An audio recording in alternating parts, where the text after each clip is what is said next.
tarde, pessoal. A gente pede que membros de campanha, se possível, sentar mais para trás, para deixar os estudantes aqui na frente, se não tirar dúvidas do lado. A gente pede, bom, eu vou começar aqui, as regras eu vou colocar certinho durante a explicação. Em primeiro lugar, quem que está organizando esse debate? Né? Bom, nós somos estudantes aqui do Politécnico, do Botânico, de diversos cursos. E a gente sentiu uma necessidade de organizar um debate estudantil, né? Que fugisse um pouco do formato da CPC, da Comissão Paritária de Consulta, porque é um formato, no nosso entender, um pouco rígido, não dá a atenção necessária para problemas estudantis da graduação.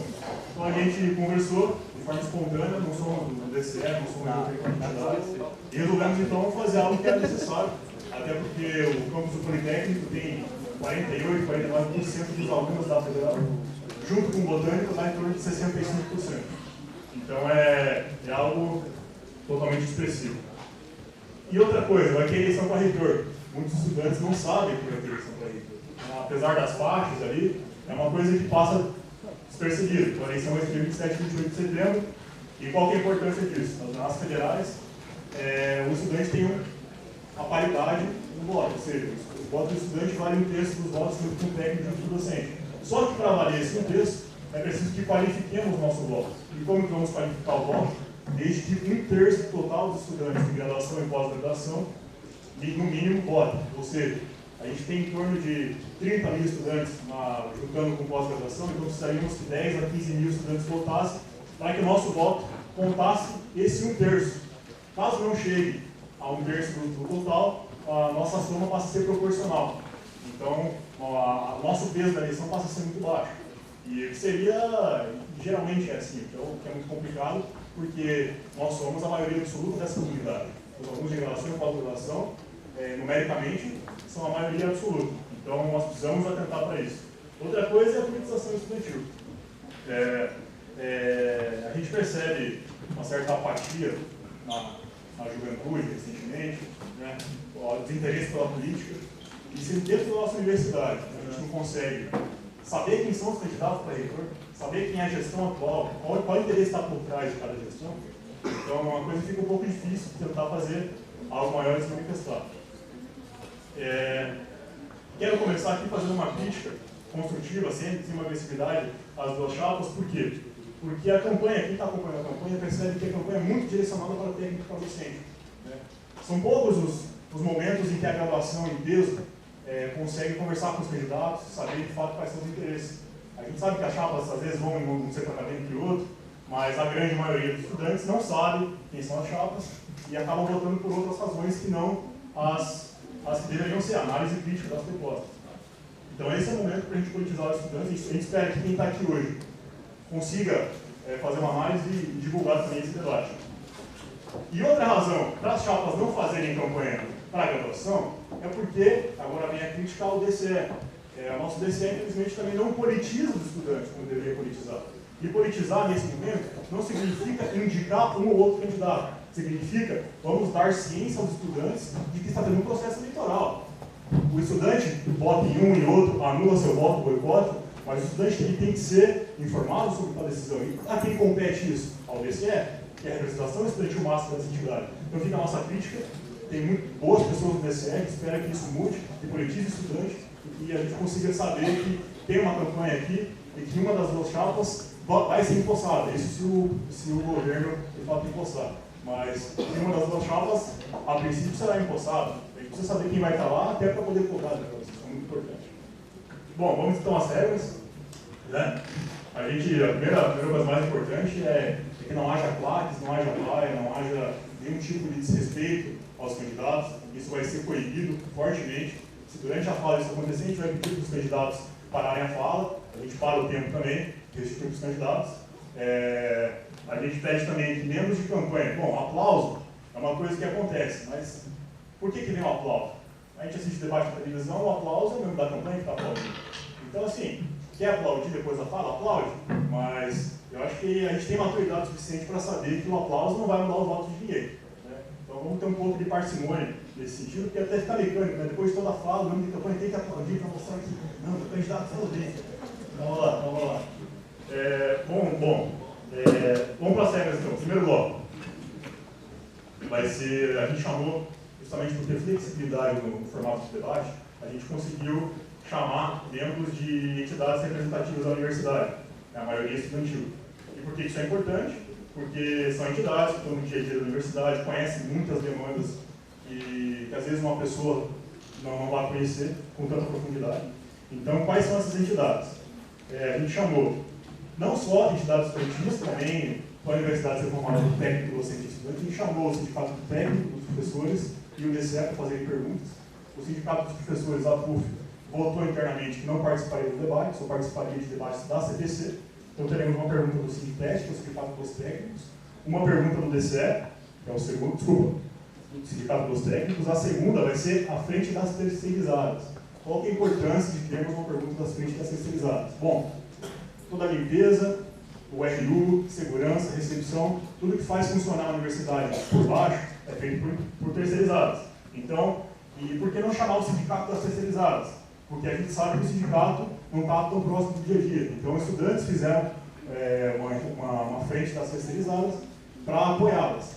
E outra pergunta que pode vir, mas por que não chamar uma terceirizada? Bom, quem sabe como funciona a relação da terceirizada com o patrão, com o fiscal, sabe que elas são constantemente ameaçadas, sofrem multa. Se ela sai para fumar um cigarro para ir no banheiro e o fiscal pega, ela é uma advertência. Então, se expor não é tão fácil assim.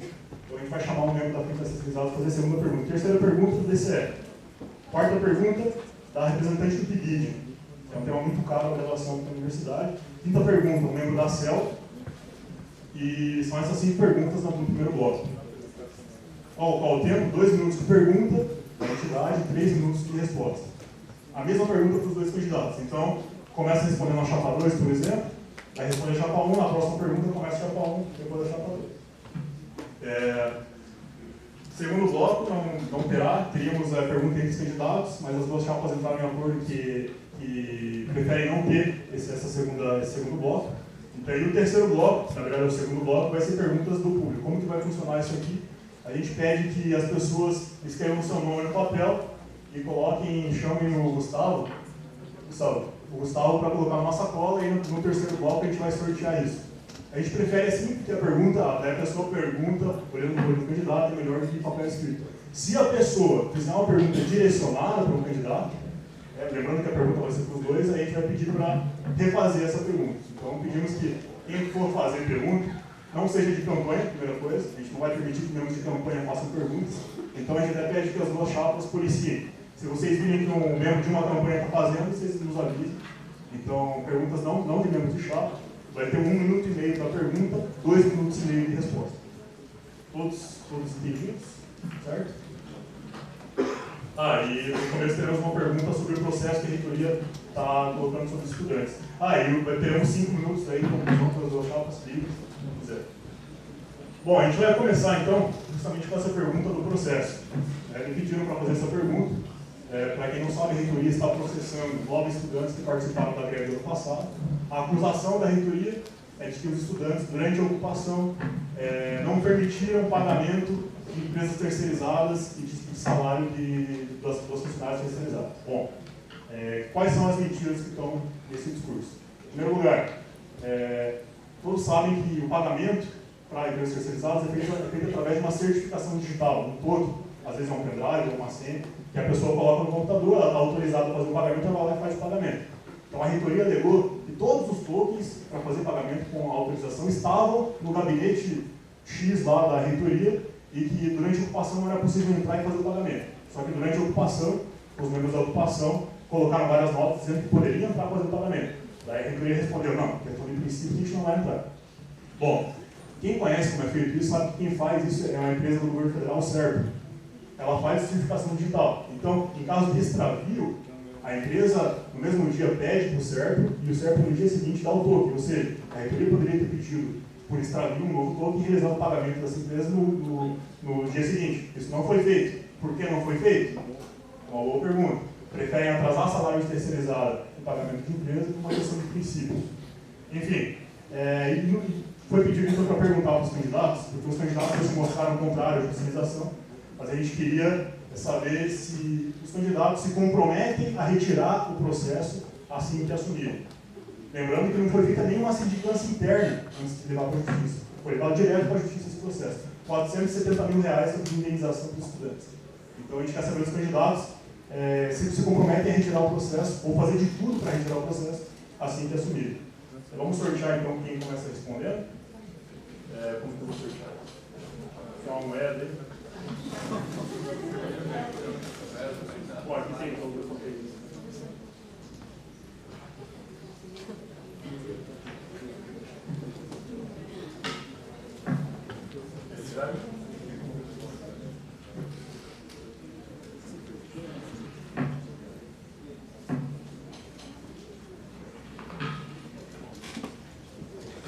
Chapa 2 começa, 3 minutos para a resposta.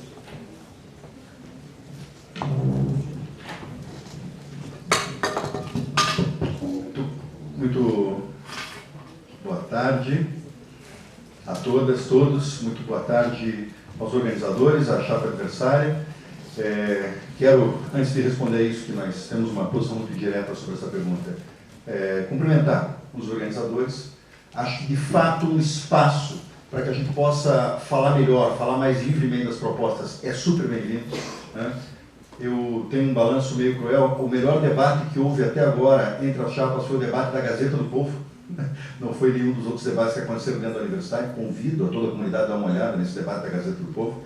Então, ocasiões para que a gente possa estar aqui, nesse caso, especialmente falando com os estudantes, é importante. Quero pedir ao pessoal aqui da nossa chapa que veio, agradecendo muito a presença e a solidariedade para que a gente mantenha, de fato, o debate exatamente do modo como o colega estudante pediu. E quero dizer, finalmente, ao estudante que nós, na nossa sensibilidade, estamos, sim, muito empenhados em fazer uma campanha para os estudantes também. A nossa linguagem busca fazer muito isso. Certamente, agora, essa reta final de campanha, nós teremos a oportunidade de mostrar isso com mais clareza ainda. Somos contra toda a judicialização, né, e somos contra polícia no campus. Acho que questões políticas, já tivemos a oportunidade de falar isso já foi para as nossas redes sociais, temos falado isso em todos os lugares. Questões políticas têm que ser resolvidas politicamente dentro da universidade. Um momento de ocupação, quando o movimento estudantil decide fazer isso, é um momento de tensão. Só que a democracia é feita de tensão, é feita de dissenso, é feita de conflito. Conflito é a parte constitutiva da democracia. Quando não existe conflito é porque não existe democracia. Portanto, toda forma de conflito, para quem está na gestão, deve ser encarada como algo pertencente a esse ambiente democrático. E deve tratar, portanto, esses conflitos dessa maneira, democraticamente. Quero dizer, portanto, com toda a ênfase, que toda forma de judicialização ou de criminalização do movimento estudantil é alguma coisa completamente avessa a esse nosso espaço. Quero sufragar, inclusive, desculpa o teu nome, o que o Alexandre disse. Eu mesmo perdi o meu token quando era diretor do setor de ciências jurídicas. Fui lá no CEPRO, não demorou 2 dias, mas demorou um pouquinho mais e eu consegui fazer a segunda via do meu token. Não tem nenhum drama, de fato, para fazer isso lá no CEPRO. Quero dizer que, sim, nós, se eleitos formos, nos comprometemos a fazer tudo que estiver eventualmente no nosso alcance para acabar tanto com os processos criminais quanto cíveis. Você falou que tem uma indenização, imagino que haja um processo cível. Você falou um processo criminal. Sendo do direito, eu sei dizer o seguinte, tem que ver se tirar esse processo criminal. Que não sendo ação penal privada, isso não é possível. Se não for, de qualquer modo, eu como reitor quero testemunhar a favor dos estudantes para que no final o Ministério Público Federal peça a inocência. Essa é a nossa posição. Obrigado. Chapa 1, 3 minutos.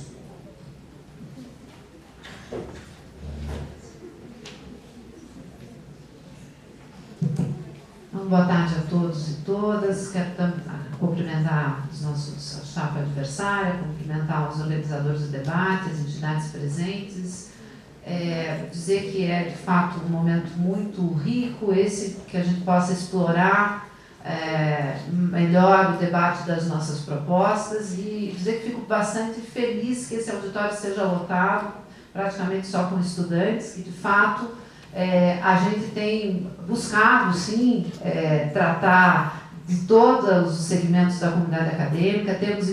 Fizemos reuniões temáticas para discutir, inclusive, a questão da política estudantil.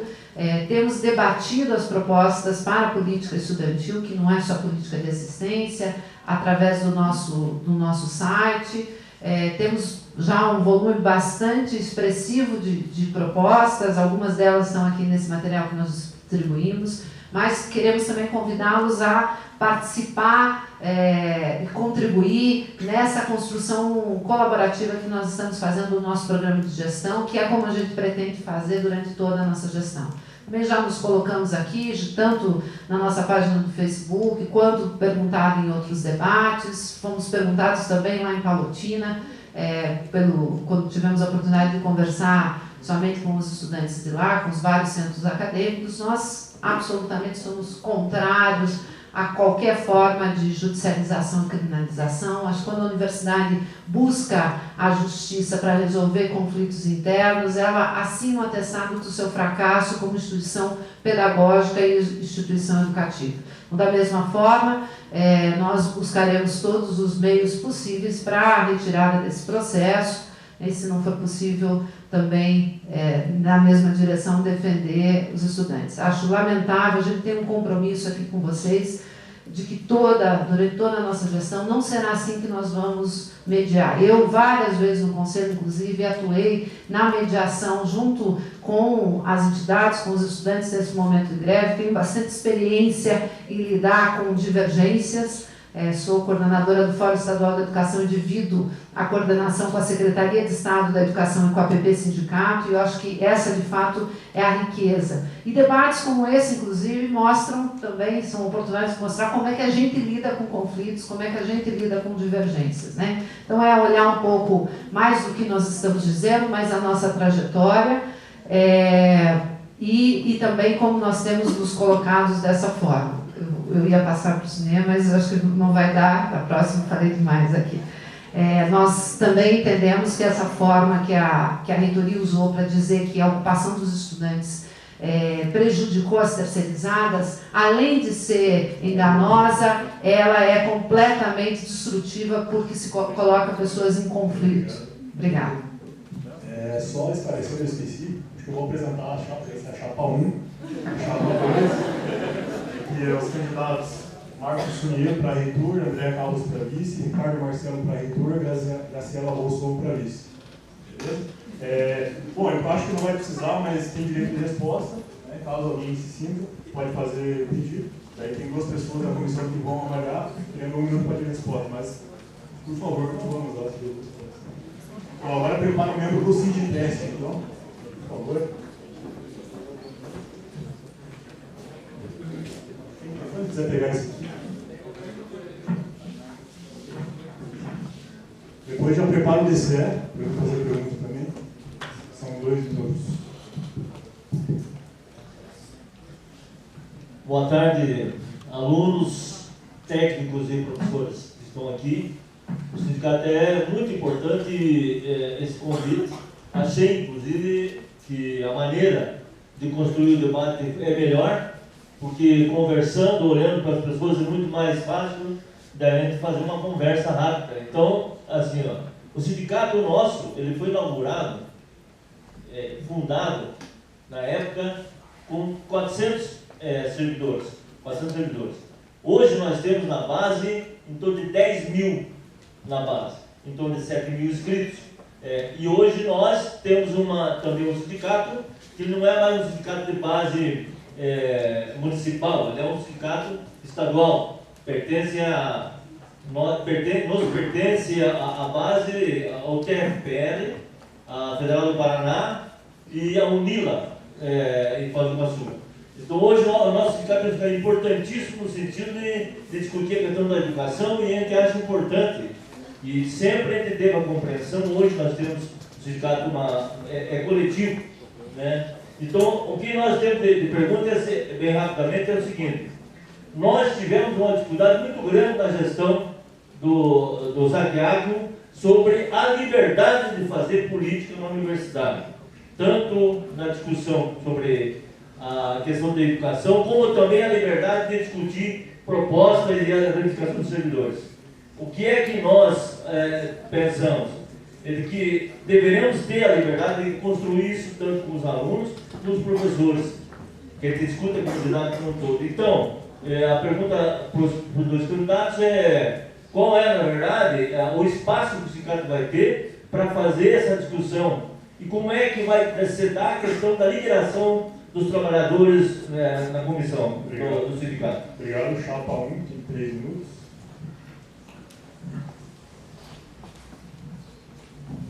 Bom, boa tarde a todos. Eu acho que a questão da liberação, acho que nós acordamos na própria reunião lá do sindicato, né, Luiz Fernando? Acho que está se referindo à liberação dos servidores que têm cargo de direção no sindicato. Essa é a tua pergunta.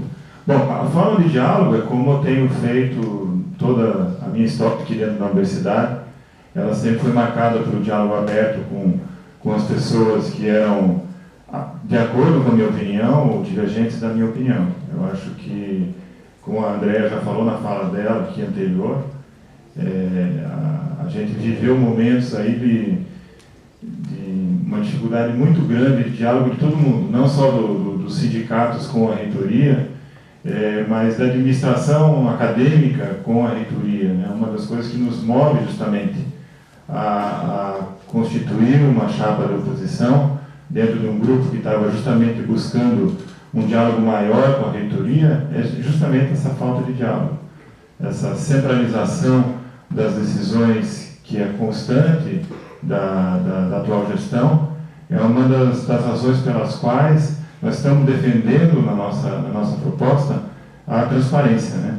E principalmente o que a gente chama de transparência no processo decisório, né? A gente acha que as decisões da universidade, hoje existe tecnologia para isso, nós estamos demonstrando isso na maneira que estamos fazendo a nossa campanha, que é possível, através de ferramentas da tecnologia de informação, a gente conjugar a participação coletiva, o diálogo com as pessoas, colher a opinião das pessoas sobre as decisões, sem que isso implique em morosidade. A gente não precisa separar, aquele pessoal que só faz reunião, só conversa, e não decide nada, e o pessoal que tratora. Hoje a gente pode conversar, ouvir as pessoas e conduzir os objetivos da universidade dentro desse coletivo. Essa é a nossa grande proposta, né? Quer dizer, a construção coletiva que vai desde o orçamento, vai no dimensionamento e distribuição de pessoal dentro da universidade, enfim, todos os focos que nós temos sentido dificuldade das pessoas participarem porque elas não conseguem ter acesso aos critérios. Ninguém sabe, por exemplo, qual é o critério que leva a administração central a construir um prédio antes do outro, a reformar um prédio antes do outro, né? Ninguém sabe, por exemplo, o que leva a administração central a ter tanta dificuldade entre os servidores da universidade e a própria Projep, né? A gente vê que, às vezes, um processo de insalubridade, né, o Sindites tem que entrar com recurso junto ao Comum, que até agora não foi encaminhado, para poder conseguir essa insalubridade. Isso, para mim, é completa falta de diálogo e é isso que move a nossa chapa a ser uma chapa de oposição. Obrigado. 3 minutos, chapa 2. Luiz Fernando, a pergunta era sobre liberdade de fazer política e liberação de... Era isso, né? Tá. Então, respondendo objetivamente à pergunta feita, nós temos como a premissa seguinte: evidentemente que não só o Sinditeste, como o DCE, como as entidades estudantis, ainda que independentes, como o Sindicato dos Professores, a PUFPR, tem que ser atores importantíssimos dentro da discussão política da universidade. Se você faz a pergunta direta de que maneira, se eles vão ter ampla liberdade, vão ter toda a liberdade, né? Quer dizer, eu tenho, inclusive, academicamente, um pé dentro dos estudos trabalhistas, né? E sei quais são os efeitos deletérios, inclusive, daquilo que a gente chama de atos antissindicais, né? Então, com linha de princípio, respondo o seguinte: se a nossa é uma universidade pública, se a nossa é uma universidade que quer ser radicalmente democrática, e temos esse compromisso radical com a democracia dentro da universidade, bom, a conclusão lógica é que todas as entidades representativas têm que agir com máxima liberdade. Até com relação a isso, né, há um link, inclusive, com a pergunta anterior que foi feita, né? Qualquer ato que restrinja essa liberdade não é digno de uma universidade pública, uma universidade que tem que produzir conhecimento e tem que ser um exemplo para a sociedade, inclusive do ponto de vista da cidadania. Mas indo mais especificamente ainda na sua pergunta, porque eu sei, né, o Luiz Fernando sabe, certamente, talvez os estudantes não sabem, que aconteceu uma coisa: tinham muitos dirigentes sindicais do Sinditesc que eram liberados, e de repente, de um momento para outro, né, a administração central da universidade disse, não pode liberar todos esses, podem ser só 2, né, que podem ser liberados. Todos aqueles outros que antes eram liberados tiveram que voltar, e é isso certamente que o servidor está se referindo como uma restrição ao modo de fazer política. Como nós já tivemos a oportunidade de conversar quando nos reunimos e fomos sabatinados no Sinditesc, eu encaro que essa questão tem que ser resolvida da seguinte maneira. Primeiro, temos que olhar se efetivamente, como a administração central alegou, existe uma restrição legal. Né? Quer dizer, numa entidade com determinado número a base sindical teria X liberados. Segundo eles, a própria CGU, o TCU, um órgão de controle, colocou uma faca no pescoço da administração. Como, via de regra, acontece, a gente não viu essa faca no pescoço. Temos que olhar porque a regra foi mudada. Se, na hipótese da regra não ter sido mudada, porque é estranho de fato que as coisas sempre tenham sido colocadas assim em termos de liberação dos servidores, e agora não é mais, bom, se for assim, aí nós vamos ter que ter estratégias criativas, vamos ter que ver, sem ofender a lei, né, porque nós somos administração pública, né, e portanto estamos subordinados à lei, de que modo que, não ofendendo a lei, no seu caso específico, no caso do Sinditesc, os servidores técnicos administrativos podem e devem fazer política com ampla liberdade. É isso. Obrigado. Bom, agora o Gabriel da Ficha Terceirizada, você faz a pergunta? Você tinha falado do DCE, mas você trocou, né? Eu troquei aqui. Seria vocês, mas se quiserem trocar, vem fazer com vocês. O DCE prepara. Tem um membro do DCE aqui? Amanda, peraí, tem uma próxima daí. Tem 2 minutos. Alô, boa tarde a todos, faço parte da frente de apoio aos trabalhadores terceirizados. Como a gente sabe, o Alexandre falou um pouco, é uma das categorias que é invisibilizada aqui, embora sem ela a universidade não funcione. Né? Então a gente vem trazer algumas perguntas sobre isso. Bom, para lembrar algumas coisas, só para o pessoal saber de forma geral como está a condição dos trabalhadores terceirizados hoje. Né? É extremamente precária. Né? Se eu for falar tudo, não vai dar para falar. Falar algumas coisas que chamam muita atenção. Primeiro, a retenção da carteira de trabalho. Trabalhadores que estão 1 mês, 2 meses, 3 meses com a carteira de trabalho retida, que é legal, né? Tem também a questão de falta de material de limpeza, para o pessoal da limpeza, né? E eles têm que fazer esse trabalho de qualquer maneira. Se eles não fazerem, eles levam uma advertência, e ter advertência eles estão na rua. Com eles, as coisas são bem rápidas. Assim. Também, com essas trocas de empresa que aconteceram, que atualmente estão no contrato de emergência, vamos colocar outras ainda não, diminuiu praticamente o número de trabalhadores pela metade. O trabalho continuou o mesmo. Então, na limpeza, tem mais andares, cada trabalhador tem que trabalhar mais andares e tal. Então, existe também essa situação. Né? Também os trabalhadores da limpeza não recebem insalubridade, ainda assim que trabalham no mesmo lugar que os cozinheiros lá. Eles trabalham no mesmo lugar, seria o mesmo problema de insalubridade, não recebem esse benefício. Além de várias outras coisas. Agora a recepção está sem receber o seu salário, da última empresa que teria falido, supostamente, né? E, bom, a gente vê várias outras coisas que são extremamente complicadas, como trabalhadores sendo demitidos por empresas descobrir que elas estão grávidas para não pagar esses benefícios disso, né? Então é de se falar assim que eles são tratados que nem bichos, né? E além disso a questão de se manifestar, eles não podem se manifestar, porque qualquer coisa eles rodam para ser mandados embora, né? Então, aí nesse sentido, lembrar que a universidade tem a responsabilidade nesse sentido, né? Ainda que hoje em dia os fiscais que fiscalizariam isso são coniventes quanto a isso. E aí nesse sentido eu exijo umas soluções para os candidatos aí em termos, nesse sentido. O que se fariam se viessem reitores, o que fazer nesse sentido? Obrigado. Chapa 2 para vocês. Bom, em primeiro, eu acho que 2 coisas são necessárias aqui. Em primeiro lugar, tem que ter um olhar, tem que ter uma sensibilidade, porque parece que está faltando. Agora, na metade do ano, quando houve um atraso dramático de pagamento do pessoal da limpeza, especificamente, eu ainda estava na direção lá do meu setor, do setor de jurídicas, eu saí da direção 1 mês atrás, e a gente viu o que aconteceu lá, que foi o que aconteceu na universidade inteira. O pessoal da limpeza não vinha trabalhar porque não tinha dinheiro para pagar a passagem de ônibus, né? A gente fez lá nas jurídicas vaquinha, como em muitos lugares da universidade aconteceu, porque tinha gente passando necessidades tremendas, básicas, né? Você tem razão no que fala. Talvez de todos os tipos de trabalhadores que nós tenhamos aqui dentro da universidade, aqueles trabalhadores terceirizados são a parte, de fato, mais frágil dessa corda. O que nós temos que ter, então? Em primeiro lugar, como eu dizia, sensibilidade.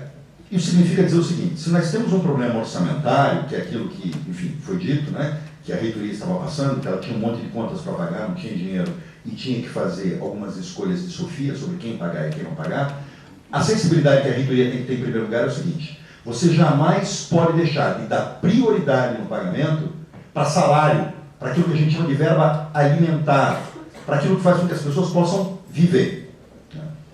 Isso é prioritário. Isso é um compromisso de sensibilidade que um próximo gestor tem que ter. Tem muitos outros contratos, eu sei que as coisas são complicadas, existem muitos serviços, a terceirização é bastante difusa na nossa universidade, mas deixar de pagar salários é um grande problema. Existe uma segunda ordem de problemas, que várias das coisas que você listou não estão na conta da reitoria, estão na conta das empresas mesmo, né? Das empresas que contratam. Então, quando você fala, por exemplo, em retenção da carteira de trabalho, e não pagar adicional de insalubridade, e de ter uma política bastante punitiva, isso significa, de fato, que nós temos muitas empresas que são locadoras de serviço, né, que fazem essa intermediação de contrato de trabalho, que são predadoras. Né? E a universidade tem que assumir uma posição com relação a isso. Como é que assume uma posição com relação a isso? Fazendo um edital, quando for para contratar o serviço, um edital de licitação, que preveja obrigações mínimas que as empresas têm que cumprir. Não é só uma medida de humanização das relações de serviço, porque a universidade tem que ter relações de serviço humanizadas. Não é só isso. É uma medida inteligente da própria universidade. Porque na medida em que existem problemas trabalhistas, e eu sei que tudo isso que você falou aqui pode virar problema trabalhista, pode virar problema de ação trabalhista. Nessas ações trabalhistas, eles entram contra a empresa, os trabalhadores entram contra a empresa, e a universidade tem a chamada responsabilidade subsidiária. Trocando em miúdo significa o seguinte: essa conta pode sobrar, inclusive, para a universidade no final das contas. Temos que ter, portanto, uma responsabilidade humana, em primeiro lugar, tendo mais eficiência quando a gente faz os editais das licitações, né? Mas temos que ter também, pensar com a cabeça no sentido da racionalização dos custos da universidade. Obrigado. 13 minutos para fechar.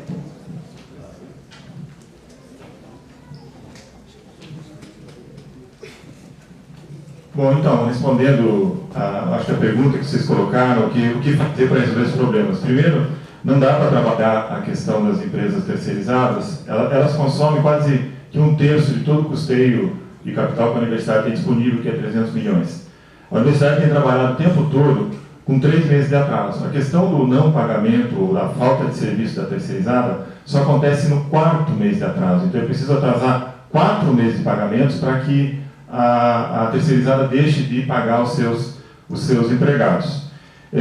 Uma solução que a gente tem, você colocou a questão dos fiscais não estarem cientes da situação, é justamente nós estamos propondo a descentralização da fiscalização. Né? Você pega um contrato de limpeza, por exemplo, ele é dimensionado em função do metro quadrado, né? Para ver quantas pessoas por metro quadrado vão trabalhar. Eu dimensionar a limpeza do hospital veterinário em um bloco de sala de aula não tem nada a ver com metro quadrado. Então, quem tem a sensibilidade, que foi a palavra que se usou, para definir qual que é o pessoal de limpeza mais adequado, o dimensionamento, é as pessoas que estão na unidade acadêmica. Por isso, essa terceirização.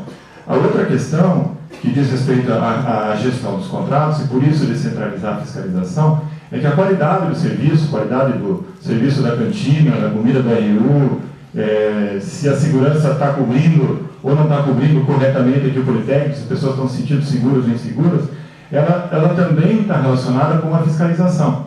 Né? Quando eu assumi aqui na Exatas, os elevadores desse prédio estavam sendo quebrados. Se você pega o contrato, a fiscalização nem estava aqui, nem sabia que o elevador estava quebrado. A empresa tem 48 horas para reparar o elevador. Né? Ninguém nunca cumpriu essa cláusula contratual.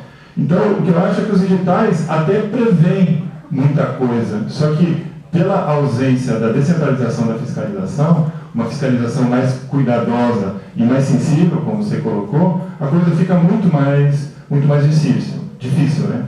E com relação ao orçamento, o que decidir, como pagar, quanto pagar, o dimensionamento dos contratos, isso vai ser feito de forma coletiva. Quer dizer, vocês também vão poder vir participar e nos ajudar a definir as prioridades. Se nós vamos entrar nos próximos anos num ambiente político de cortes de recursos, né, já estamos saindo aí de uma era de reúne e de acréscimo de 6% do orçamento da universidade, nós agora vamos entrar numa época de corte, nós temos que ser muito mais ágeis e precisos na maneira que nós calculamos o nosso orçamento.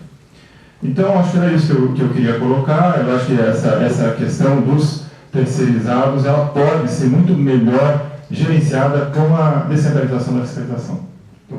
Só lembrando, então, quem quiser fazer pergunta, já vai escrevendo o seu nome no papel e entregando para o Gustavo ali.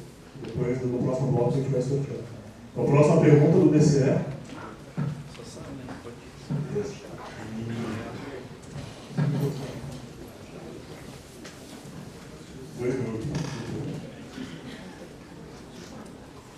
Olá, tudo bem? Meu nome é Derlei, sou membro do DCE e também sou membro do Centro Acadêmico de Biologia. A minha pergunta vai no sentido dos espaços estudantis. A gente sabe que o prédio do DCE está nas mãos da reitoria, não está mais no qual os estudantes têm acesso a ele, e vários centros acadêmicos têm tido um problema com sua autonomia do centro acadêmico que está ameaçado. O próprio centro acadêmico de Biologia perdeu a sede externa e agora tem seu horário de funcionamento limitado pelo funcionamento da cantina que também precisa ser terceirizada lá no prédio. O DCE vem chamando algumas assembleias para tratar desse assunto. Alguns cursos acabam não conseguindo chamar assembleias justamente por esse problema dos espaços. O DCE, quando chamou assembleias semana passada, teve que fazer a Assembleia Geral dos Estudantes no hall do prédio, porque não tinha espaço para fazer a Assembleia do prédio mesmo. E como a gente sabe, tipo, esse fator acaba sendo um fator de mobilização dos estudantes. E quando não a mobilização, também é uma forma de criminalizar o movimento estudantil. Não só a judicialização é forma disso. Por isso que a gente queria fazer uma pergunta mais para saber as propostas estudadas como os espaços estudantis, tanto o prédio do DCE quanto os centros acadêmicos mesmo.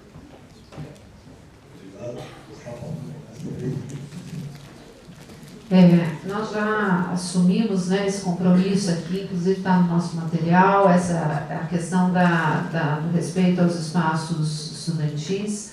Acho lamentável essa demora na reforma do prédio do DCE, que é a justificativa que está sendo usada para que não se entregue.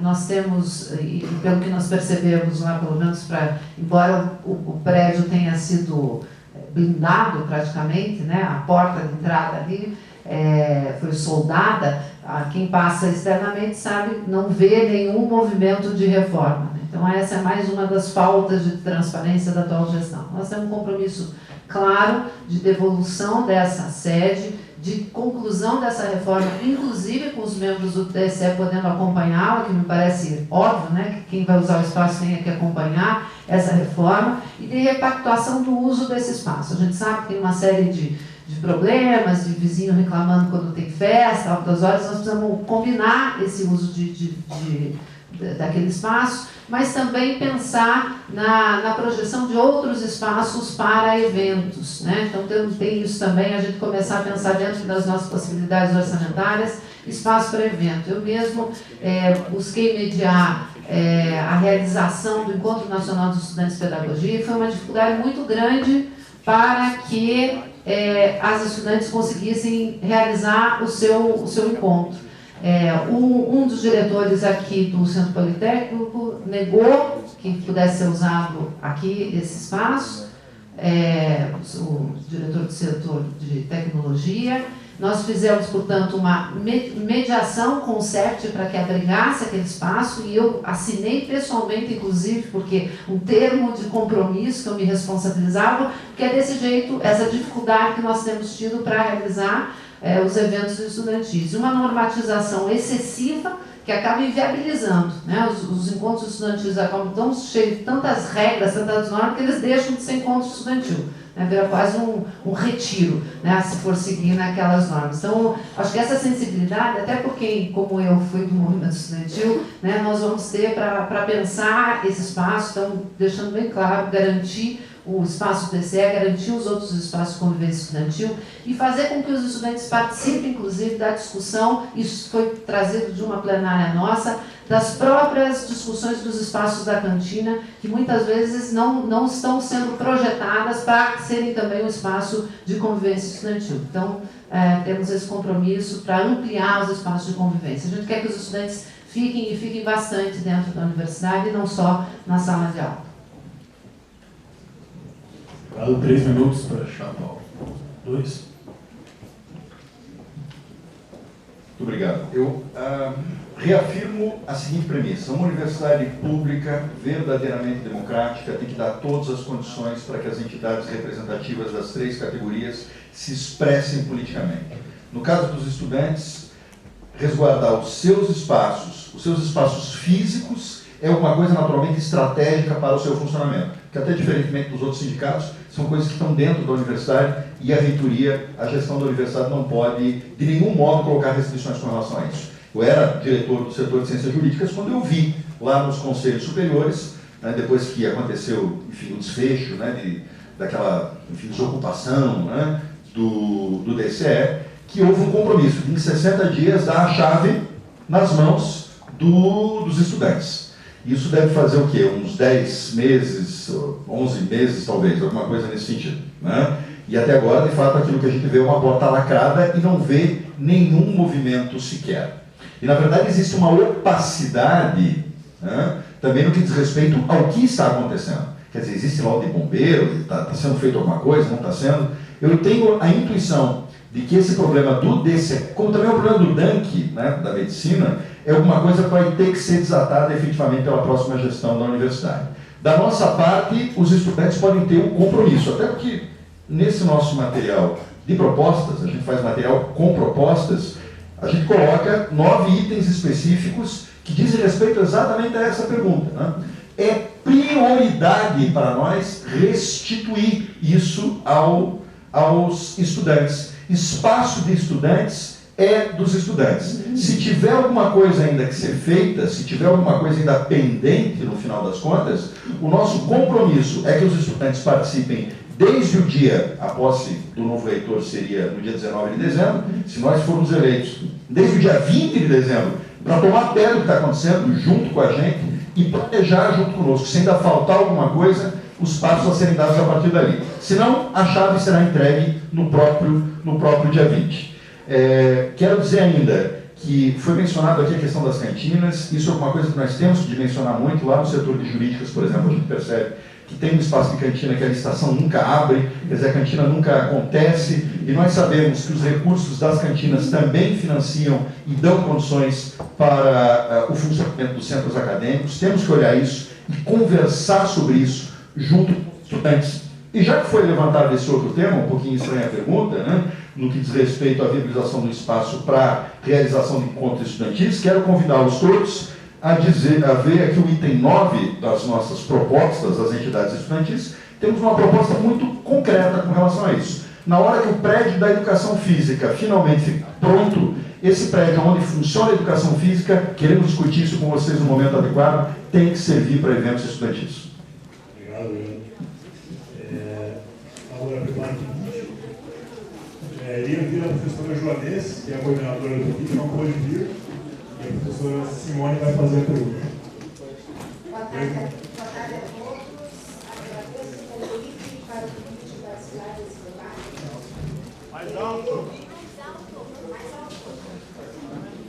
Então, esse microfone. Oi? Melhorou? Então, primeiro agradecer o convite dos estudantes para o PIBIT estar participando desse debate. Eu tenho 3 questionamentos a fazer para as chapas. O primeiro questionamento. O PIBIT está na universidade desde 2009, certo? E até hoje, nós já temos agora um espaço físico, porém não temos ainda um apoio técnico-administrativo. Tá? Então, nós não temos ainda quem nos auxilie na parte administrativa. Então, o que fazer em relação a isso? O secretário. O segundo ponto diz respeito ao custeio. A última notícia que nós tivemos da CAPES em relação ao programa é em relação à verba de custeio. Certo? Então, foi cortada totalmente a nossa verba de custeio. Então, qual o apoio que nós teríamos da nova gestão em relação ao custeio do programa? E o terceiro e principal deles é o apoio da gestão em relação ao PIBID a nível nacional. Vocês devem saber que nesse último ano o PIBID passou por fortes cortes, né, e nós precisamos do apoio institucional em relação ao PIBID. Então, qual a posição de vocês em relação a esse apoio, que a Universidade Federal do Paraná foi uma das últimas a dar esse apoio ao FORPIBID? Muito obrigada. Obrigado. 3 minutos, chapa 2. Professora Simone, lastimável saber disso, né, que a gente tenha ficado no final da fila com relação ao apoio ao PIBID. Nós estamos colocando em todo o nosso material de campanha que o reforço ao PIBID, e não só ao PIBID, mas como também ao licenciado, né, que é um programa nosso aqui agora, que está também em risco, é alguma coisa altamente preocupante. O nosso compromisso, enquanto Chapa 2, é de subscrever e fortalecer todas as políticas que digam respeito à formação de professores, né? Quer dizer, eu sou formado, na verdade, a minha formação aqui na Universidade Federal do Paraná é em História. Eu fiz a licenciatura e o bacharelado em História. Sei exatamente os desafios que uma licenciatura tem e sei do compromisso que a universidade pública tem que ter com a formação de professores, inclusive nos outros níveis de ensino, né? Que é alguma coisa que é uma tarefa da universidade inteira. Não é uma tarefa de apenas um setor. É uma tarefa de todos os setores que têm licenciaturas e que estão formando professores. Não vamos nos esquecer que a Universidade Federal do Paraná é uma universidade feita de educadores e que trata do tema, todos nós, da educação, né? Então, em primeiro lugar, eu lhe digo isso. Tem que ter um compromisso de saída, daí eu começo respondendo de trás para frente, para lhe dizer que a universidade, mesmo antes de lidar com os problemas concretos que acontecem aqui dentro, tem que se posicionar politicamente, sim. Quer dizer, quando nós vimos o corte do PIBID na maneira como vimos, né, e toda a mobilização, que aconteceu exatamente por conta disso, eu acho que a gente tem que ter como premissa que a própria instituição, no caso o próprio reitor, tem que cerrar fileiras nessa luta. Porque cerrar fileiras nessa luta significa cerrar fileiras por uma educação de qualidade na formação dos professores. Significa cerrar fileiras com relação a uma dimensão da formação que é absolutamente essencial para os próprios estudantes. Então, se a pergunta é politicamente como é que a gente se posiciona, posiciona no fronte. Se posiciona no fronte. Eu considero que essa é a obrigação básica do reitor comprometido com as licenciaturas e com a formação dos nossos professores. Se temos essa sensibilidade, se temos essa premissa, evidentemente que mesmo com os cortes que acontecem em Brasília, nós, mantendo esse compromisso, temos que colocar o orçamento na mesa, temos que chamar os estudantes e chamar todos os envolvidos, os professores, para a discussão, para que a gente dê jeito, sim, de compensar os cortes que são feitos em Brasília para esse tipo de programa. A gente não pode renunciar em nenhum minuto ao PIBID e não pode renunciar também, repito, ao licenciado, né? Quanto à parte administrativa, bom, essa é uma parte bastante operacional, que se existe uma sensibilidade, que se existe esse olhar prioritário, bom, conseguir um secretário, uma estrutura administrativa mínima, né, é mais fácil. 3 minutos para a chapa 1.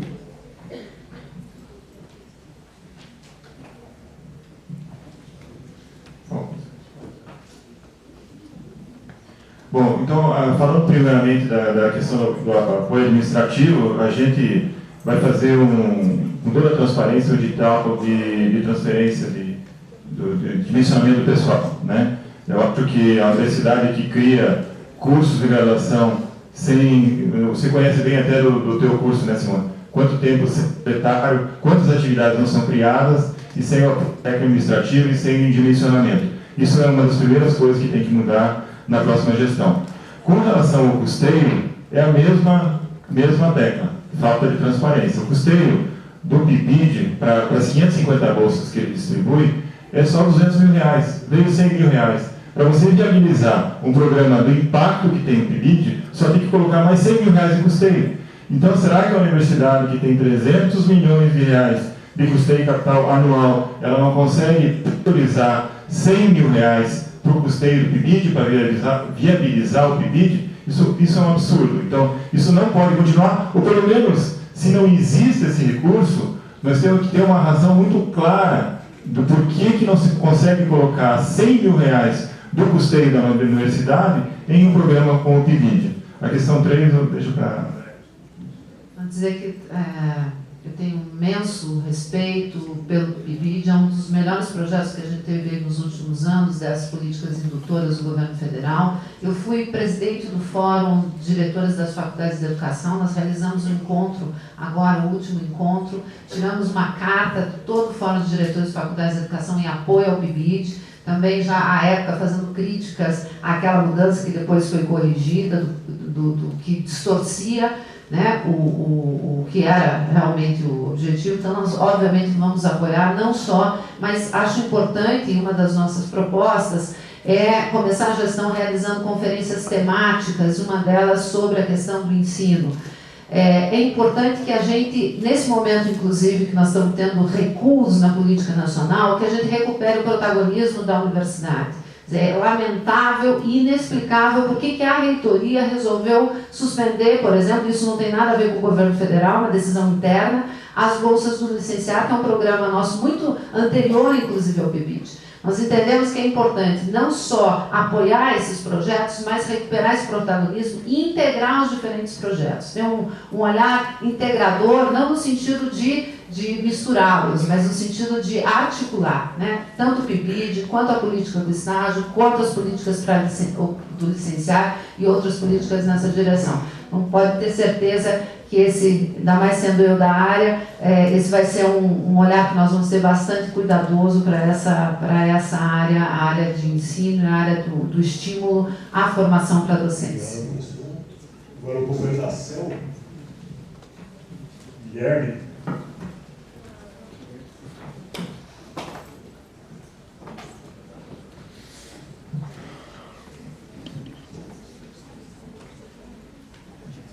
Boa noite a todos. Eu sou o Guilherme Pereira, sou o primeiro vice-presidente da estudante do Estado do Paraná.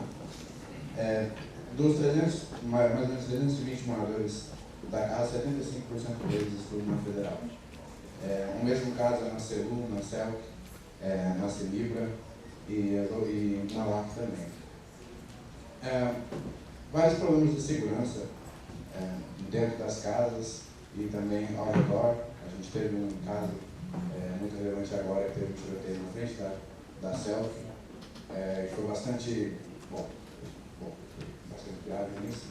E até foi comentado que o DCE foi blindado, foi todo cheio de segurança, mas a casa do lado, que tem moradores dentro da casa, é um prédio de mesma idade, não teve o mesmo cuidado. Também existe uma limitação muito grande de vagas para moradores, para estudantes que vêm de fora da Federal. Então a gente quer saber a posição de vocês, como vocês podem nos ajudar os moradores que vêm de fora, com relação à moradia estudantil. Obrigado, Guilherme. Acho que essa é outra questão que nós precisamos ver com muito cuidado, né? O perfil da universidade mudou nos últimos anos, a gente tem um número bastante grande de estudantes, né, com vulnerabilidade social e estudantes vindo, né, pelo SISU, e crescentemente vai ser assim. Então essa universidade precisa se repensar, né? E obviamente pensar a política de moradia estudantil como um todo. Isso vale tanto para a CEL quanto para a CEL, que a gente tem inclusive uma conversa já marcada lá, também nos dispomos, se vocês quiserem, também uma conversa específica com relação ao tema de vocês. Como nós falamos, nós vamos discutir inclusive o orçamento da política estudantil de forma coletiva, né, e é possível a gente verificar ali qual é a possibilidade de fato que a universidade possa alocar mais recursos, ajudar nesse sentido. Nós sabemos que esse problema também é um problema bastante sensível fora dos campos de Curitiba, né? Então temos também essa preocupação de pensar a questão da moradia estudantil nos campos do interior, e a própria integração com auxílio transporte, em alguns casos, para aqueles que não conseguem morar nas proximidades. Então, dizer para vocês que essa é uma questão para nós muito importante, que será prioritária. A gente quer começar a gestão discutindo essas políticas. Não é possível que a universidade desconsidere, né, os seus estudantes e ache que simplesmente para resolvendo, passando uma bolsa, resolve os problemas, né? A gente precisa de acolhimento, e acolhimento que não é só físico, a gente sabe também que tem toda uma situação da própria situação de morar fora da cidade, a dificuldade de verificar a família. Isso vai ser bastante incorporado nessa discussão que queremos fazer da política estudantil e numa pró-reitoria de assuntos estudantis que tenha sensibilidade e olhar para todas essas dimensões dos nossos estudantes. Você quer complementar? Não, eu acho que uma outra coisa que diz respeito também ao atendimento aos estudantes, já que sobra tempo aqui, é a implementação também. A gente vai tentar remodelar toda a questão do intercâmbio, reestudar todo o uso do intercâmbio para poder viabilizar o intercâmbio noturno. Acho que já está muito maduro. Eu tentei fazer um projeto, não consegui viabilizar com a gestão ZAC por detalhes, acho que o professor Totti estava aqui, estava me ajudando, de ter a localização exata para smartphone do posicionamento do ônibus, facilitando muito a questão das filas, dos ônibus. Acho que a gente tem que passar a desenvolver aplicativos para facilitar a vida dos estudantes dentro do serviço oferecido pela universidade, nesse dimensionamento todo que nós podemos fazer e a ajuda toda que nós podemos fornecer. Obrigado.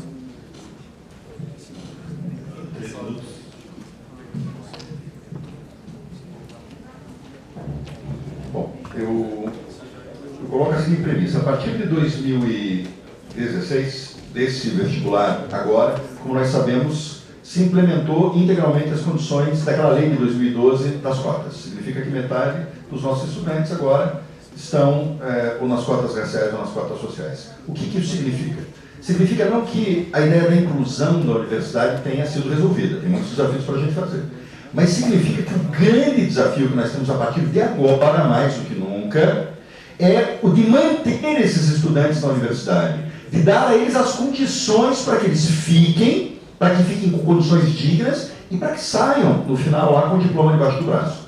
Com isso eu quero dizer o seguinte, que o patamar daquilo que nós chamamos de assistência estudantil, a partir de agora, a partir da próxima gestão, se nós formos eleitos, vai ter que ser um patamar diferente.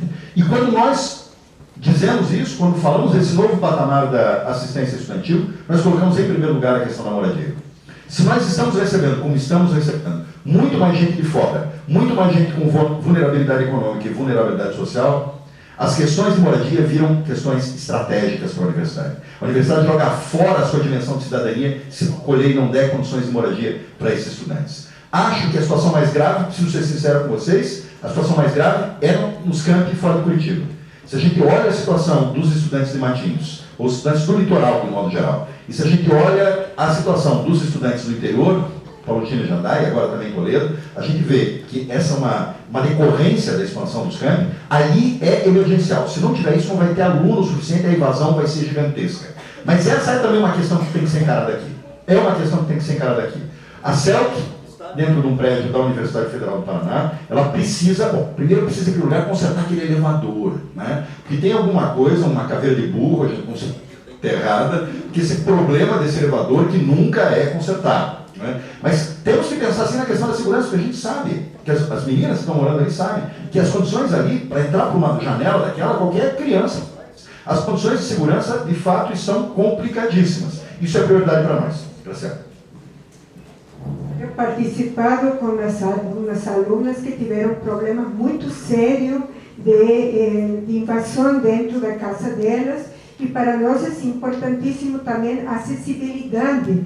Hoje a universidade tem um problema muito sério com a acessibilidade, não só do céu, sino de todos os campos, principalmente, que um dos grandes quesitos que sempre é dentro da graduação que é avaliada, é justamente a acessibilidade de estudantes, e que cada vez nós estamos tendo problemas muito mais sérios, com banheiros preparados para isso, rampas preparadas para isso.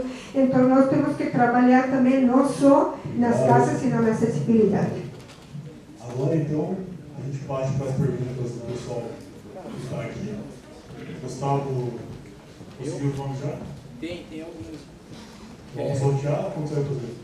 Cara, deu 3, 6, deu 10. Vamos fazer assim, vamos dar 2 minutinhos de intervalo, 3 minutinhos, o pessoal ir no banheiro, tomar uma água aqui.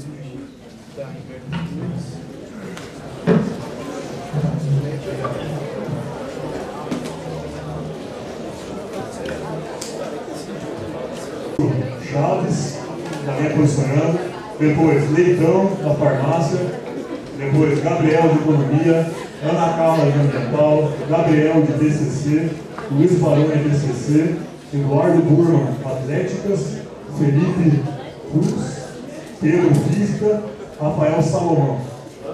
E assim, lembrando, perguntas não podem ser direcionadas, não podem ter pegadinha, nada disso. Porque se tiver, a gente vai cancelar a pergunta. Ó, vai ser 1 minuto para a pergunta, 2 para a resposta.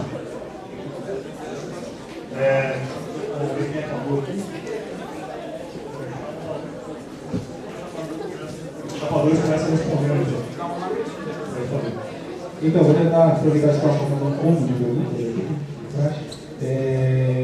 A gente sabe que existe uma situação de ataque, de ataque político às possíveis políticas afirmativas, né, de não ampliação, para não ampliação, né, um esforço de que se mantenha as políticas afirmativas em todos os sentidos. Não só na educação, mas em todas as áreas que as políticas afirmativas elas se propõem a buscar um pouco mais de melhoria e equidade.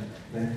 Dentro da parte de educação, em especial da Universidade Federal do Paraná, a discussão de permanência universitária, ela ultrapassa a questão de inclusão, no sentido de importância, de prioridade, como já foi colocado aqui no debate em alguns instantes. A Universidade Federal do Paraná ela não cumpre a própria lei ou as próprias metas que ela se colocou, como o relatório do pós-doutorado da professora Rosa Espírito coloca, que é Nicola Neave. Eu queria saber por parte dos candidatos qual vai ser o compromisso deles para que se amplie essa inclusão de estudantes negros e negras, né, e como vão ser essas medidas aí, tanto na graduação quanto na pós-graduação. Deixa eu falar 2 conversas, 2 minutos. Bom, nós tivemos a oportunidade de conversar na plenária da engenharia mecânica, né, sobre essa questão, e vou lhe repetir aquilo que nós falamos lá. Né? Eu acho que, a rigor, esse debate que era tão candente aí há 10, 15 anos atrás, para quem estava na universidade há 10, 15 anos atrás, quando nós instituímos a política de cotas, foi um pau nessa universidade, foi uma briga, foi uma guerra, judicialização. No meu curso lá o pessoal foi muito bravo, muita gente que era contra, etc. Essa fase acabou. Essa fase acabou porque existe uma lei, a Lei 12.711 de 2012, que, como eu disse há pouco, foi implementada integralmente agora em 2016, né? E o Supremo Tribunal Federal, quando julgou sobre essa questão, cotas ferem o princípio da isonomia, não ferem, já decidiu que não ferem. Foi por 10-0 a votação. Então, naquilo que diz respeito à constitucionalidade e ao papel das universidades federais, pelo menos, no que diz respeito a essa lei, na inclusão do ponto de vista étnico-racial, isso é um passo que foi muito grande. É claro que existem coisas ainda a serem completadas. Um debate, que você me perguntou lá e reiterou aqui, é o debate sobre esses espaços dentro dos programas de pós-graduação. Houve universidades que implementaram isso, se não me engano, a UNB, né, foi uma universidade federal que implementou isso. Acho que esse é um debate que nós temos que inserir na nossa comunidade, com todos vocês participando, com o movimento negro, com toda a nossa comunidade universitária. Eu acho, como linha de princípio, né, vocês vejam que eu sempre busco ser menos técnico e tentar também colocar o lado conceitual, aquilo que informa aquilo que eu estou dizendo. Eu acho que, como linha de princípio, a universidade pública tem que ser inclusiva. Ela tem que ser inclusiva. Tanto do ponto de vista étnico-racial, mas sobre outros pontos de vista também. Eu, enquanto gestor das jurídicas, era diretor no momento em que, por exemplo, entrou a turma do Pronera, que é resultado de uma política pública do Ministério do Desenvolvimento Agrário. Eu acho que a universidade tem que ser cada vez mais colorida. Então, obrigada pela questão. Nós temos pleno apoio às políticas de ação afirmativa, vamos continuar apoiando, mas eu não tenho a mesma segurança jurídica que o candidato Ricardo Marcelo tem em dizer que o problema está pacificado na justiça, porque nós estamos vivendo um momento no país de grande instabilidade política, onde a própria Constituição está sendo questionada diariamente, onde o que era direito deixa de ser no dia seguinte. Então, acho que a gente tem que ter muito claro que a gente tem que ter uma defesa firme, forte, uma defesa política com relação às políticas de ação afirmativa, para que elas não recuem, porque eu acho que há um cenário, sim, infelizmente, um cenário conservador que pode fazer com que isso recue, né? E que isso volte a ser questionado, que isso volte a ser minimizado, se não acabar com a lei, mas minimizar. Então, há uma defesa enfática com isso, mas há também a necessidade de algumas modificações de como que a atual gestão tem tratado essa questão das políticas de ação afirmativa, principalmente com relação às cotas raciais. A gestão tem usado um discurso de que o cotista, depois que entra para a universidade, ele deixa de ser cotista, né? Como se isso fosse uma discriminação, que nós não podemos fazer diferenciação, nós pensamos diferente, né? As pessoas não deixam a sua realidade social pelo fato de terem passado no vestibular. Portanto, é importante ter a sensibilidade que esses alunos têm que ter um acompanhamento, tem que ter políticas não só de assistência, mas de incorporação de fato ao espaço da universidade, ou seja, de identidade, de construção de identidade dessa universidade. Isso vale para os vários segmentos sociais. Então, a gente tem que dar visibilidade, nós não podemos invisibilizar os cotistas ou a política de ação afirmativa aqui na nossa universidade, temos que fortalecer. Também penso que é um debate a ser tratado também no nível da pós-graduação. Vamos ter que tratar isso com cuidado, mas entendemos que é necessário. E então, na farmácia, um minuto. Pedro, foi que eu chamei Pedro. Então vamos para Pedro. Pedro Chaves. Pensei que fosse o título. Guatemala de Engenharia Mecânica. Agora é o Pedro. Perdão, me confundi. Pedro, 1 minuto. Bom, galera, a gente sabe que a gente está entrando numa fase em que os cortes vão começar a rolar solto, corte de diretrizes orçamentárias, e por muito tempo os estudantes foram espectadores apenas do que diz respeito a esses gastos dentro da universidade. E a minha pergunta chave é qual é a proposta de vocês para que o estudante pare de ser apenas um espectador e comece a agir em si, a participar dessas diretrizes orçamentárias. E quanto às multas que nós vamos sofrer em breve, um exemplo clássico que a gente tem como o nosso ponto de referência é o RU. Quando eles quiserem aumentar o RU, lógico, quanto ao movimento estudantil, a gente já está historicamente preparado, mobilizado quanto à multa. Mas nem sempre a reitoria esteve apoiando a gente. E como é que vai ser agora, qual é a promessa dessa chapa quanto a essa luta que vai vir por esses cortes dos gastos? Essa é a minha pergunta. Hoje teve uma estudante que fez essa questão no Facebook para saber das chapas, ali a Débora, e eu respondi e republiquei uma fala que eu tinha feito na abertura da nosso seminário da AMPED, que é a Associação de Pós-Graduação em Educação, onde eu enfaticamente colocava essa questão da luta contra os cortes, né? Acho que essa vai ter que ser uma posição política vigorosa. A Andifes precisa recuperar esse papel mais crítico diante do governo, né? Parar de sair ali do balcão, de lá negociar, cada reitor vai lá tentar negociar uma migalhinha para si, mas assumir essa posição. A gente sabe, inclusive, que nós temos um panorama aí de novos reitores e reitoras que têm eleito e têm assumido essa posição. Dizer que nós já assumimos esse compromisso de discutir o orçamento de forma aberta e participativa e também o da política estudantil com os estudantes. Dizer que já fazemos isso na gestão do setor de educação desde que assumimos. O debate do orçamento é aberto, não é a caneta da direção que decide para onde vai os cursos, e nós vamos fazer isso para toda a universidade. Passar para o Sunieri.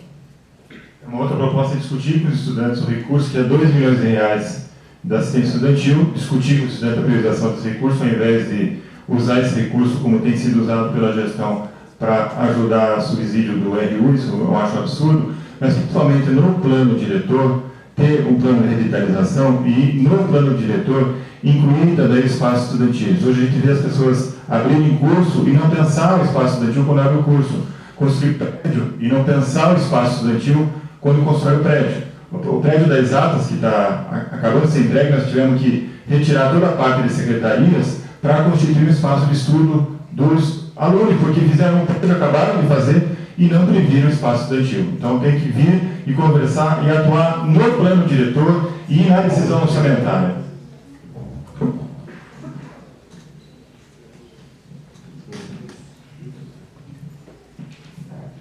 Bem, pelo que eu entendi, a pergunta ela tinha dois âmbitos, né? Ela tinha o âmbito do que fazer para os estudantes serem mais ativos e aquilo que o reitor pode fazer diante desse cenário nada bonito que a gente está vendo por aí. Eu acho que tem muita coisa do ponto de vista estudantil. Claro que, de um lado, essa questão básica do novo projeto, tem que ter respeito pelos estudantes. Tem que ter não pode considerar o estudante como um estorvo na universidade. Tem que considerar o estudante um agente político para valer na universidade, que participe das coisas. Claro que tem muitas coisas que cabem aos estudantes, né? Os estudantes têm que participar, né? Os estudantes têm que ir, por exemplo, nas reuniões dos conselhos, né? Tem que estar ali reivindicando também. Isso é absolutamente fundamental. Mas acho que nós temos sim que ter uma discussão do orçamento, que era a tua pergunta, mais transparente, né? O orçamento ele tem vindo muito fechado e tem dado um espaço para a discussão, mesmo para os diretores de setor, na época era diretor de setor muito pequena. A gente tem que abrir essa discussão e, ao abrir essa discussão, tornando a discussão das prioridades orçamentárias mais aberta, tem que incluir os estudantes sim. Acrescento ainda uma outra coisa. Eu acho que é fundamental a gente fazer com a eficácia e também com a participação estudantil o acompanhamento da execução orçamentária. Isso é muito importante também. Quer dizer, ver como é que está sendo gasto, por que não está sendo gasto, etc. Porque isso significa também uma forma de racionalizar e de poder exigir na pactuação orçamentária posterior. Acho que o gestor da universidade tem que ter um papel ativo. Eu acho que, concordo contigo, esse próximo cenário vai ser um cenário difícil. Quer dizer, tem um posicionamento que é um posicionamento que tem que ser firme e político no âmbito da Andifes, né, que são o conjunto dos reitores, mas tem que saber se posicionar politicamente. Eu, da minha parte, quero lhes relembrar, para quem não estava na universidade no ano passado, uma coisa que revela que nós, pelo menos, temos esse perfil. Quando os professores foram massacrados na Praça Nossa Senhora de Salete, no dia 29 de abril do ano passado, foi o setor de ciências jurídicas que fez aquele grande evento lá no Teatro da Reitoria, o julgamento do Beto Richa, que veio até o advogado Beto Richa, foi muito gozado, né? E portanto, mostrando essa nossa atividade proativa. Obrigado. Então,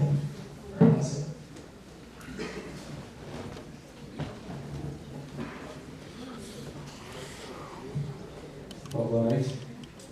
Bom, a gente vê pelas gestões anteriores, até nas outras universidades, que as reitorias não estão ao serviço da comunidade como um todo, né? Elas sempre estão ao lado de interesses de um grupo pequeno em particular, né?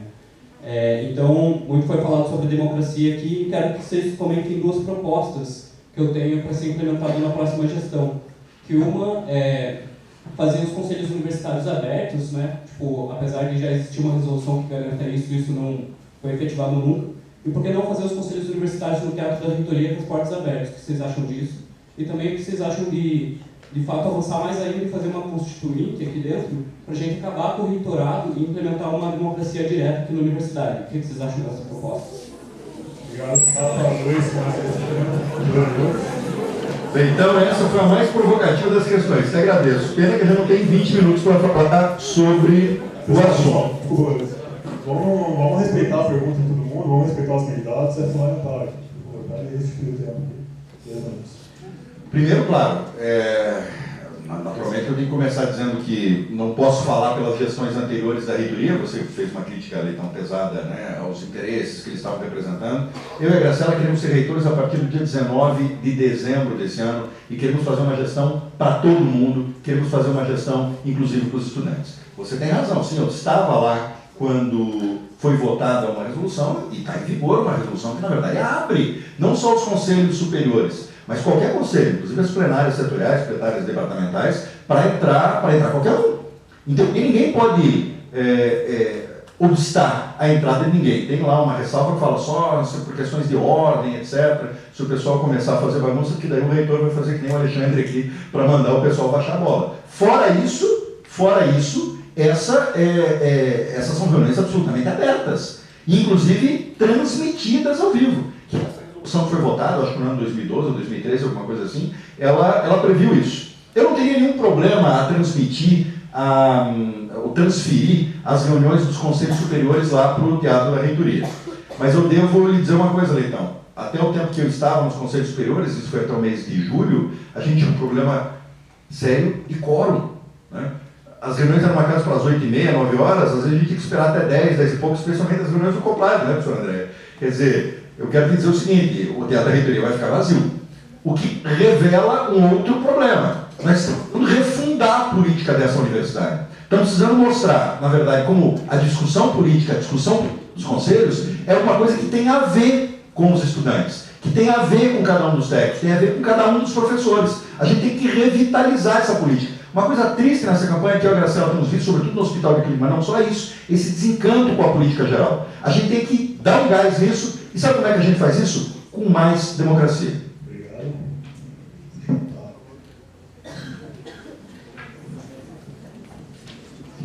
Bem,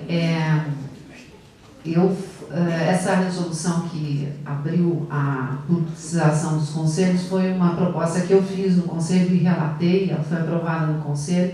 Então, hoje as sessões dos conselhos são filmadas e são abertas. O problema é que elas são filmadas somente, né, naquele momento que estão acontecendo, e a gente entende que ela tem que ser mais que isso, né? Pensar até na própria, do jeito que ela aconteça, as pessoas possam acompanhar, eventualmente até pela própria TV. Então, é preciso ampliar essa visibilização. Nós temos, sim, que fazer uma reforma urgente da sala do Conselho Universitário. Né?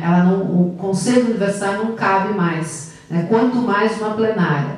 Então, você até garante formalmente que as pessoas podem entrar nas sessões do Conselho, mas aí você alega a falta de espaço para dizer que infelizmente não vai dar. Então, mais do que se comprometer, nós temos que pensar urgentemente numa reforma. Eu acho que algumas situações mais polêmicas podem sim perfeitamente ser feitas no teatro da reitoria, mas acho que para sessões mais ordinárias nós precisamos pensar um espaço onde caibam todos os conselhos e você tem espaço ali para uma audiência que queira acompanhar. Além disso, nós temos uma proposta de começar, como já falei, as nossas conferências temáticas das várias áreas que vão funcionar como a tão sonhada estatuinte, né? E para que a gente possa, então, recuperar isso. Dizer que a nossa campanha já está sendo feita dessa forma. Nosso programa está sendo feito de forma colaborativa, aberto e transparente, e nós vamos fazer isso durante toda a nossa gestão, reencantando, portanto, as pessoas com essa participação na universidade. Obrigado. Deu programa para mim, mas ainda faltava alguns 10 segundos, eu acho.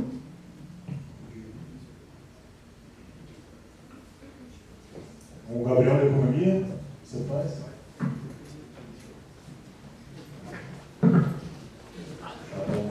Já prepara na carta de ambiental.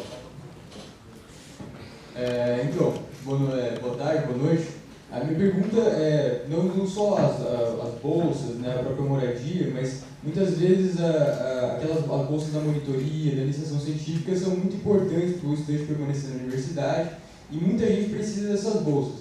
A gente sabe que ano passado houve um corte de 40% das bolsas de monitorias, né, além de outros cortes, outras ameaças que foram feitas para a iniciação científica, o próprio PIBID, etc.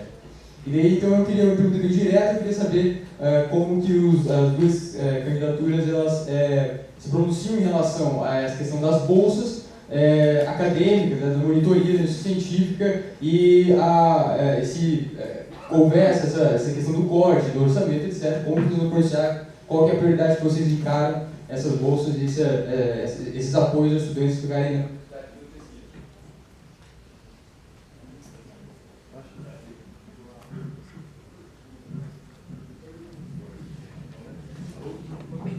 Alô? Bom, eu só dizer que eu conheço bem essa questão do permanência e bolsa. Fui tutor do PET durante 2 anos aqui na universidade. Hoje o orçamento das bolsas, a manutenção das bolsas, ela parte de 2 financiamentos distintos. Um é o PENAIS, que dá 18 milhões de reais e a gente faz a divisão das bolsas. E a universidade entra com custeio próprio de 5 milhões. Então, acho que a tua pergunta faz referência a esses 5 milhões de custeio que a universidade está colocando. Bom, vou dizer que a gente vai bater sempre na mesma tecla, quer dizer, chamar a comunidade para discutir, priorizar, caso exista um corte realmente muito forte de custeio, a gente chamar o pessoal para discutir e ver aonde a gente vai cortar. Mas eu queria dizer também que nós temos que ter uma outra alternativa, e eu vou me permitir usar o exemplo do C3SL, aqui o centro que eu faço parte aqui na computação, que utiliza a captação de recursos para manter uma média de 60 bolsistas né, de equivalente à iniciação científica. Outra vez estavam me questionando, pô, Sonia, você não orienta a bolsista de iniciação científica? Eu oriento 10, 15 às vezes, mas a orientação não está associada ao custeio da universidade. Então, uma solução para combater a falta de recurso oficial da universidade é a gente multiplicar iniciativas como a do C3SL, que consegue captar recursos, né? O setor de educação, no Laboratório de Cultura Digital, que trouxe o Mujica para Curitiba, também tem um exemplo muito grande de construir bolsa de iniciação científica associada a projetos de extensão, de inovação e de pesquisa que engrandecem muito a carreira do aluno, né? A gente também consegue ter o bolsista no nosso centro, a gente consegue ter o bolsista na graduação, mestrado, às vezes até doutorado, com uma escala de evolução das bolsas. Então, todo um planejamento. Nós temos que fomentar mais a captação própria.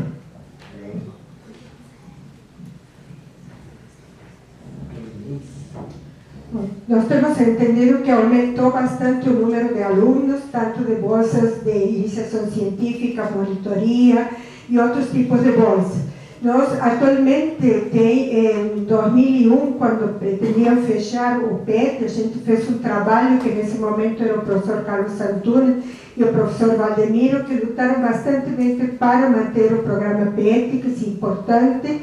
E hoje existe, que foi aprovada a lei do marco legal de ciência e tecnologia, que ela facilita trazer recursos para bolsas, principalmente para iniciação científica, para mestrado e doutorado. Sabemos que houve cortes e isso, como falaram, nós podemos obter essas bolsas através de diferentes meios da comunidade para dentro da instituição, porque a formação é fundamental de estudantes envolvidos na iniciação científica, na monitoria. Eles fazem a diferença quando eles estão engajados em projetos de pesquisa de todos os professores, e que isso facilita o intercâmbio e, além disso, a mobilidade acadêmica, tanto nacional como internacional, através de projetos tanto nacional como internacional. Não sei se você quer falar alguma coisa. Então, na verdade, que alunos que participam na iniciação científica, na monitoria, na extensão, que a extensão hoje está sendo uma coisa muito importante, está sendo considerado 10% na graduação e também na inserção na sociedade dos programas de pós-graduação. Obrigado. Eu sugiro a gente colocar um tempo de 6 e meia para as perguntas. Estão de acordo? Aí depois a gente faz 5 minutos para achar a conclusão. Não vai dar tempo de fazer todos, porque vai dar pelo menos até 6h50. Peço desculpa aqueles que não vão poder perguntar. Ana Carla, de ambiental, então.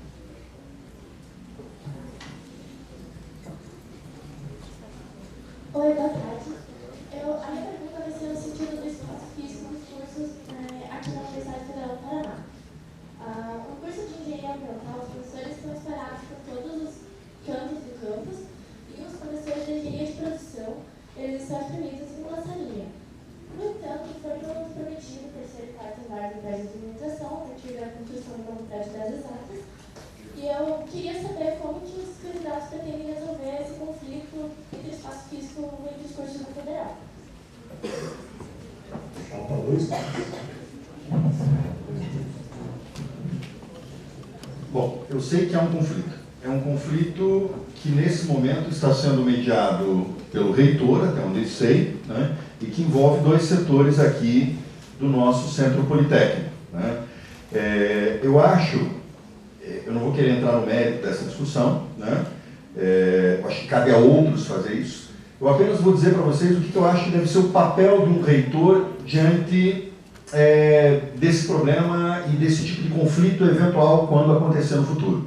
Eu acho que o reitor ele tem que saber promover com bastante competência diálogo, entendimento, porque é alguma coisa que, enfim, me parece como fundamental. Eu senti isso nos meus 8 anos de ciências jurídicas como diretor, né?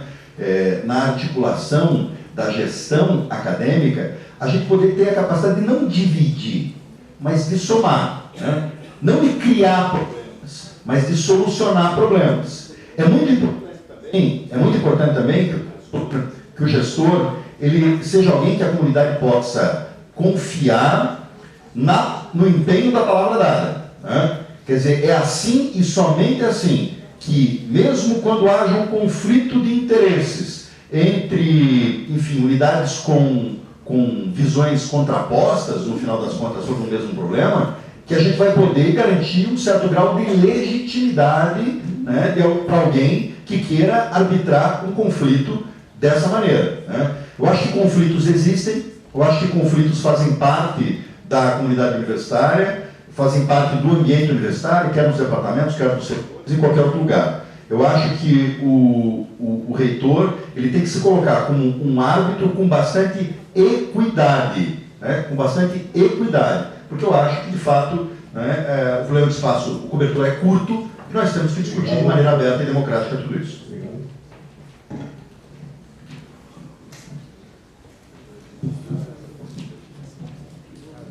Bom, primeiro dizer que os acordos de fato físicos sempre geraram conflito, não é de hoje que eles acontecem. Eu acho que a questão que se coloca é como gerenciar conflitos, né?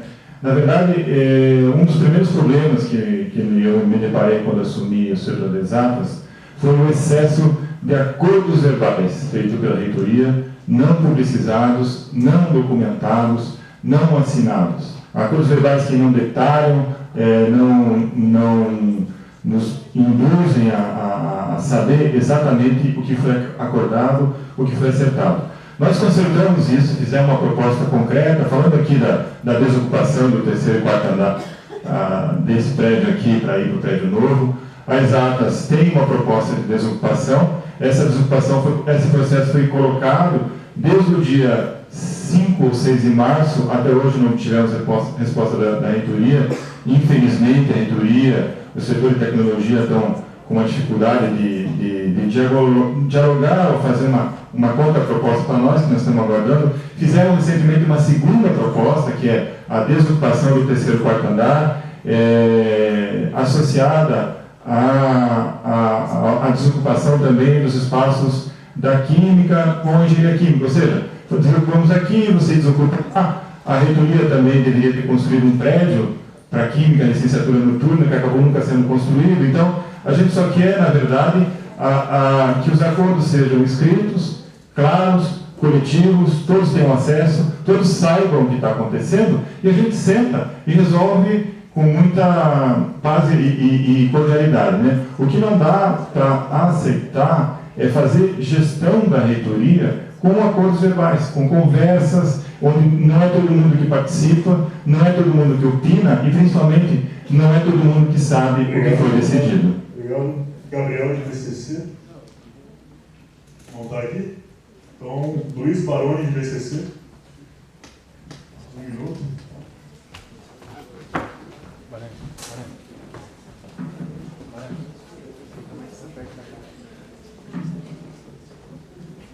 Boa noite, primeiro. Eu queria fazer uma observação antes aqui. Eu estava participando aqui do negócio, do debate.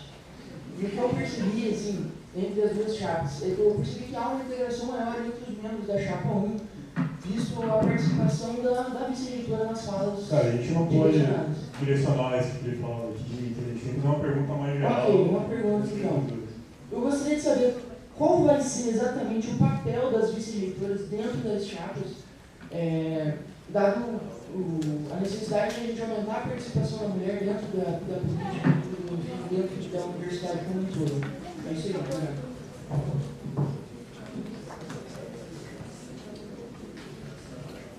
Só 2 minutos para responder. Você fala, eu falo. O papel vai ser esse.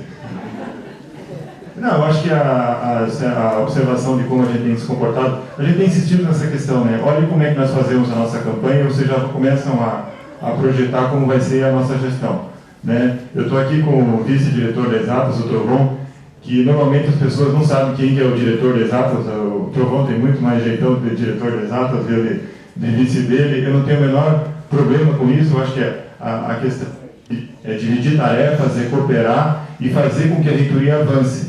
né? A maneira que a reitoria tem sido dividida hoje, com uma centralização muito grande, o vice-reitor fica meio perdido sem saber o que fazer, sem função, não pode continuar. Acho que ele tem que ter uma gestão integrada e compartilhada da reitoria. Você quer falar alguma coisa?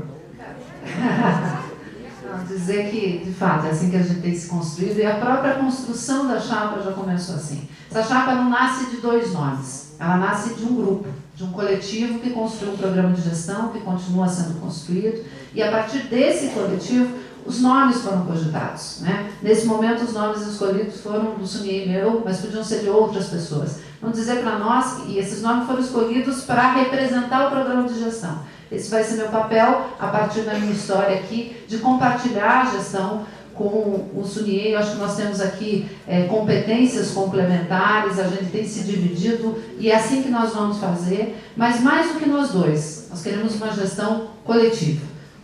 Então, acho que esse é um compromisso maior ainda do que a gente personalizar essa discussão. Mas, de toda forma, agradeço a pergunta. E o papel da vice-reitora vai ser trabalhar tanto quanto o reitor. Isso pode ter certeza. Obrigado, Chapa Luiz. Bom, eu não me furto a responder porque nós temos uma campanha, os dois temos um diálogo permanente, não só nós dois, sino com toda a comunidade.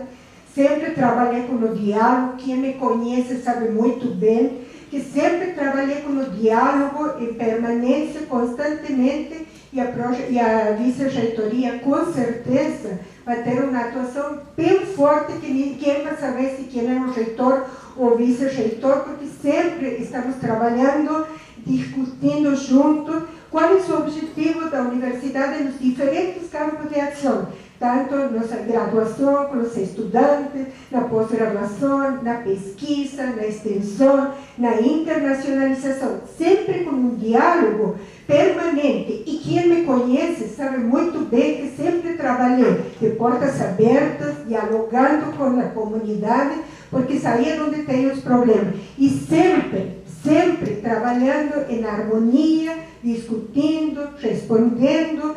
E eu nunca me estou furtando. Às vezes, há temas que são mais do reitor, que tem que ter uma figura que ele que vai negociar, e eu sou bastante conhecida e tenho uma participação muito forte, tanto em todos os organismos, CAPES, CNPq, FINEP, nos organismos nacionais e internacionais, onde muitas vezes a universidade não tem nenhuma participação, muito pouca, porque nós somos aqui, sou provinciano, nós temos que lutar sempre, e o vice-reitor e o reitor têm que estar constantemente no diálogo permanente com os diferentes organismos da sociedade brasileira.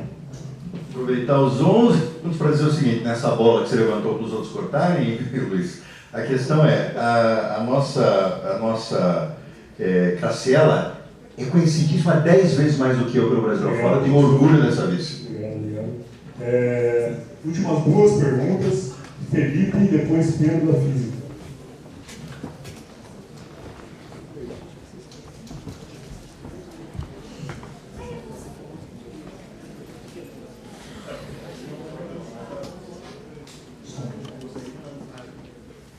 Boa noite a todos, então, boa noite às chapas aí. A minha pergunta, vocês falaram bastante sobre a permanência estudantil dentro da universidade, que sabe o quão importante é que o aluno viva o tempo de universidade aqui, que ele passe tempo dentro da universidade, e a minha pergunta é mais voltada para a parte esportiva. Então, eu queria saber qual é o posicionamento de vocês quanto às entidades representativas da UFPR, os times oficiais, e quanto às entidades não representativas, as atléticas acadêmicas, que a gente sabe que a gente tem um papel bem importante aqui de integrar o aluno dentro da universidade, integrar os alunos entre si, promover o esporte, a cultura dentro da universidade. A gente sabe que isso é bem importante. E a gente vê um descaso da universidade, às vezes uma burocratização muito grande frente aos espaços que a gente teria para usar aqui, e muitas vezes a gente não pode usar. A gente vê a inauguração de quadras que são dificultadas a utilização nossa frente à reitoria, e, por exemplo, a piscina que está embargada, a gente quer saber o que vai ser feito com relação a isso. Obrigado, Chapa. Felipe, nós temos exatamente esse mesmo diagnóstico. O uso dos espaços aqui para o esporte na universidade em geral a gente pode de fato falar particularmente ali do SED, ele é sobretudo restringido por uma burocracia interna da nossa pró-reitoria de administração, que é alguma coisa absolutamente incompreensível.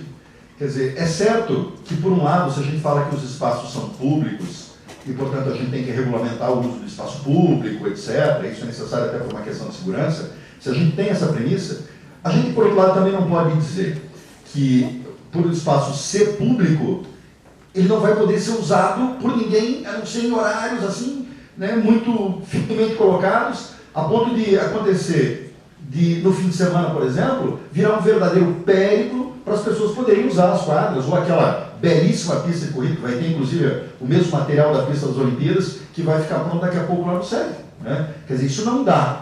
Outra coisa que absolutamente não dá é aquela piscina ficar parada durante o quê? 4 ou 5 anos, uma coisa dessa. Quer dizer, como é que é possível isso? Como é que é possível? Né? Quer dizer, e era uma piscina que, na verdade, só foi, era uma arquibancada apenas, né, que foi feita. A piscina está lá. Né? E a piscina, imagino eu, não sou especialista em piscina, né, o pessoal aqui, estudantes da construção vão me corrigir, mas deve estragar até ficando vazia daquele jeito e sem uso daquele jeito, e sem manutenção daquele jeito durante tanto tempo. Quero dizer sobre a piscina o seguinte: a partir do momento em que nós, se eleitos, entrarmos na reitoria, terminar aquela obra e colocá-la para o uso da nossa comunidade é prioridade. Porque é o fim da picada que lá o pessoal do curso de Educação Física, nessa altura do campeonato, tem que usar a piscina da PUC, que é o que está acontecendo, por conta dessa nossa restrição que está acontecendo na piscina. Esporte e dentro do campus é uma coisa para ser potencializada na próxima gestão, é o nosso compromisso.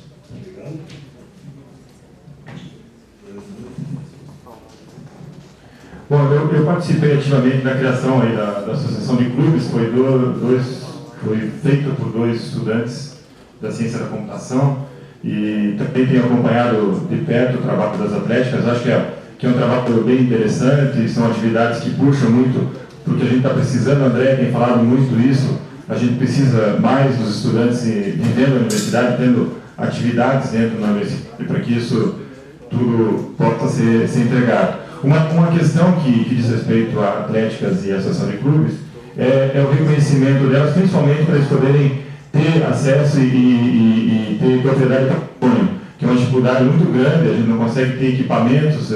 Quando a gente tenta fazer uma doação para a associação de clubes de infraestrutura computacional mínima, eles não conseguem e não se resolve isso nunca, né? Ou é o coordenador de curso, sempre tem que ter um professor. Agora a gente está vendo, assim, na questão das empresas júnior, algumas soluções encaminhando, colocando a empresa júnior como projeto de extensão, aí dentro desse convênio de extensão, viabilizando a possibilidade de existir, eles terem patrimônio, ter acesso à infraestrutura de maneira oficial. A gente tem que caminhar para esse lado para poder fortalecer as iniciativas.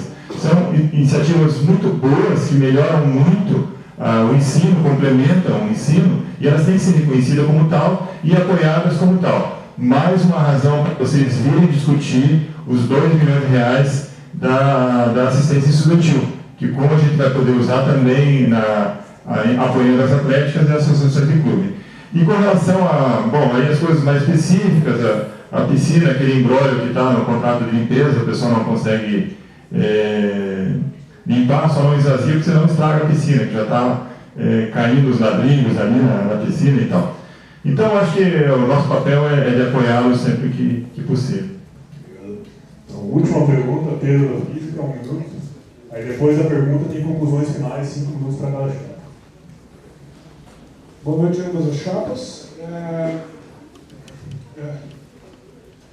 Em 2014, uma investigação da Gazeta do Povo revelou que a UFPR estava funcionando como facilitadora de serviços para Petrobras, para Biofix, né? Para quem não sabe do caso, algumas empresas estatais usavam a UFPR para arrumar contratos de serviços técnicos de pesquisa, por exemplo, no Mato Grosso, no norte do país, porque a universidade tem facilidade para contratar esse tipo de serviço, quando comparada à estatal. E quando isso vazou para a mídia, a atual gestão abafou o caso, se recusou a abrir inquérito interno de investigação, né? E uma coisa envolvendo milhões de reais em bolsas fraudulentas para pesquisadores de alguns departamentos. E a minha única pergunta é a seguinte: a próxima gestão vai abrir um inquérito interno para investigar o que realmente aconteceu?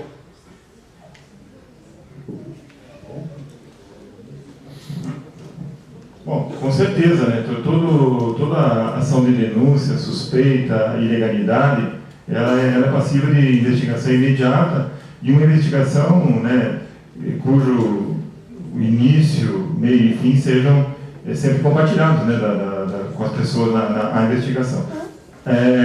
Uma ação que a gente tem que tomar e um cuidado que a gente tem que tomar, toda vez que existe essa transferência de recursos das estatais para a universidade, isso a gente chama de descentralização de recursos, e a posterior execução desse recurso através da fundação, a gente tem que tomar um cuidado muito grande para isso não aparecer primeiro. Dois riscos que a gente corre: o que a gente chama de triangulação, o dinheiro vai para a fundação e volta como se fosse recurso captado, ou seja, ele deixa de recurso do tesouro e Deus tem outro tipo de ordenação. Isso não pode acontecer em hipótese alguma, né? E a outra questão esse recurso veio de uma estatal, em forma de terceirização, foi recebido pela universidade na conta do Tesouro, transferido para a fundação, ele tem que ser tratado como se fosse recurso do Tesouro. Então, qualquer operação de despesa feita pela fundação, de recursos que vieram de uma estatal, passaram pelo orçamento da universidade e foram para lá, ele tem que respeitar o 866, tem que ser licitado, para evitar justamente que se use a lei das fundações, que se usam as fundações para disfarçar o favorecimento de uma empresa. Isso é uma coisa que tem que ser tomado muito cuidado o tempo todo. Se a origem do dinheiro é pública, a ordenação desse recurso por parte da fundação tem que ser como se fosse uma empresa pública. É isso aí. Obrigado.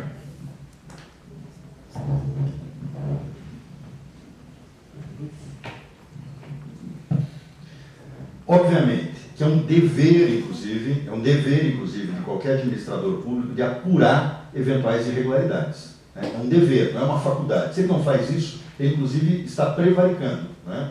Então, assim, se não tiver havido investigações onde tem que ter havido, evidente que esse é um dever, inclusive, do próximo reitor. Que digo, no entanto, que soube de colegas do meu setor que foram convocados para participar de comissões de processo administrativo disciplinar que diziam respeito àquilo. Quero aproveitar, então, portanto, tem que ter uma intolerância absoluta para qualquer desvio que aconteça. Mas, ao mesmo tempo, Pedro, eu acho que tem que ter uma outra coisa que eu gostaria de dizer aqui. Nós vivemos um clima hoje nacional de denuncismo. E nós temos que saber separar o joio do trigo. Dentre aquelas denúncias que estavam acontecendo, a reportagem colocava de um modo atrabalhoado, espalhafatoso: veja uma irregularidade que o professor está recebendo R$36 mil de bolsa em 3 anos. Peraí, isso significa que ele está recebendo R$1.000 por mês, e receber bolsa de professores, mesmo antes do Marco Legal da Ciência e Tecnologia, não era nenhuma irregularidade. O que eu quero dizer, a gente tem que cuidar, às vezes, com essas coisas que vêm da imprensa, às vezes vêm de outros lugares, que querem levantar uma poeira, né, às vezes de um modo tão enevoado, às vezes de um modo não específico, às vezes de um modo confuso, quanto esse tipo de irregularidade, porque senão você acaba ofendendo o professor, que pode responder, inclusive, do ponto de vista civil e criminal, por esse tipo de ofensa.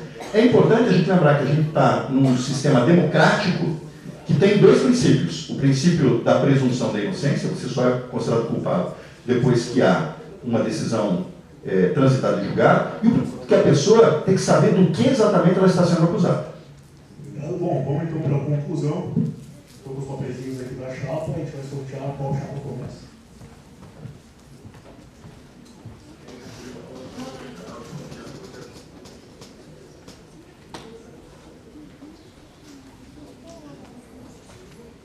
A 2 começa, 5 minutos.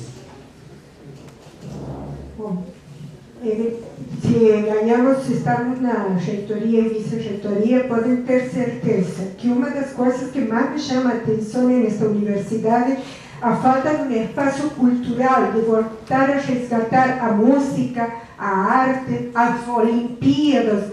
as Olimpíadas, não só de educação física, sino também as Olimpíadas, como tem de biologia, de matemática, de todas essas que estão a incentivar também a parte cultural e criar uma superintendência onde se trata de todo esse assunto da diversidade e que está, logicamente, dentro do Plano Nacional de Educação. Assim como também incentivar e manter as casas dos estudantes, a moradia estudantil e, principalmente, a parte de transporte. E podem ter certeza que é através do diálogo entre a reitoria e a vice-reitoria que nós vamos construir uma gestão mais acolhedora, mais dinâmica, mais alegre, que está faltando muita alegria em todos nós. Obrigada. Bem, eu queria cumprimentar de novo os estudantes de Independência, em nome do Alexandre aqui, desse debate, que acabou sendo um bom debate. Acabou sendo uma oportunidade muito interessante da gente expor ideias, acho que foi bastante rico, né? Tanto que o pessoal aqui, apesar de não ficou aqui até o final, cumprimentar a outra chapa e dizer do orgulho que nós, da chapa 2, temos de estar fazendo, sim, esse diálogo intenso com as comunidades estudantis e de estar tendo tanta acolhida das entidades estudantis que estão acedendo à nossa campanha. Falamos muito aqui, por exemplo, de esporte, etc. Para nós é um grande orgulho que a maior parte das atléticas, em vista principalmente dos compromissos que nós temos com relação ao esporte na universidade, estejam conosco. Para nós é um orgulho tremendo que os centros acadêmicos aqui da tecnologia, o C7, esteja cerrando fileiras conosco, esteja a todo momento no nosso comitê. Para mim é uma alegria que todos os estudantes de direito, que não sei se vocês conhecem, que se matam internamente, que tem grupo de lá, grupo de cá, etc., estejam absolutamente todos juntos nesse momento com a nossa candidatura. Que a turma do Pronera esteja com a nossa candidatura. Que tantos outros grupos heterogêneos, pessoal do Kizomba, pessoal da reitoria, etc., grupos organizados, estejam conosco agora. Sabe por quê? Porque eles conversaram conosco, porque eles nos ouviram, porque eles sentiram firmeza. Sabe o que eu quero pedir a vocês, então? A vocês que eventualmente não são comprometidos com nenhuma das chapas que tem aqui, que vocês comecem a participar desse processo, que vocês venham conversar conosco, que vocês deem uma olhada lá no nosso site, o fpranossavida.com.br, vocês deem uma olhada no nosso perfil do Facebook, o FPR Nossa Vida.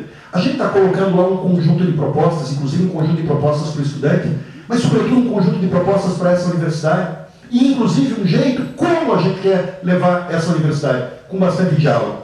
Eu acho que é bastante importante a gente começar a fazer as coisas direito desde esse primeiro momento. Eu acho que vocês têm que fazer de tudo para participar. Eu acho que a média nas últimas eleições tem sido de 20% a 30% da participação estudantil. Falamos tanto aqui também, né, da necessidade de um novo protagonismo dos estudantes participarem mais disso, participarem mais daquilo.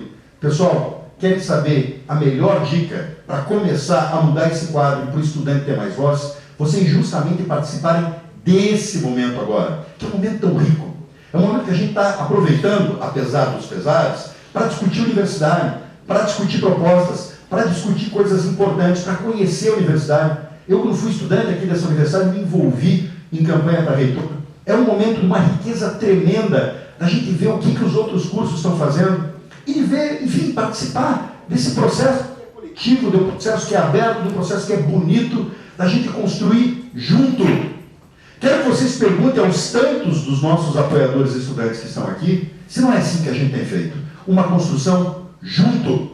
Esse nosso material de propostas, e tudo que nós falamos aqui, boa parte disso estava escrito aqui, a gente não tira da cartucheira do momento, a gente tira, na verdade, propostas que a gente já está refletindo. Tudo isso aqui foi construído nesse diálogo. Vamos participar, é esse que é o convite.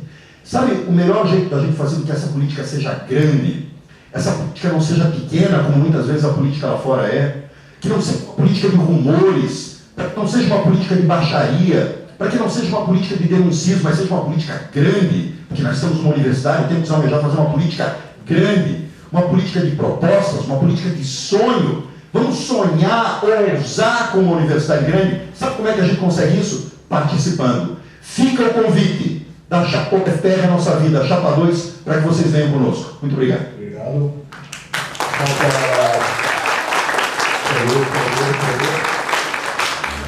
Chapa 1, por 5 minutos. Agradecer mais uma vez a oportunidade de debate.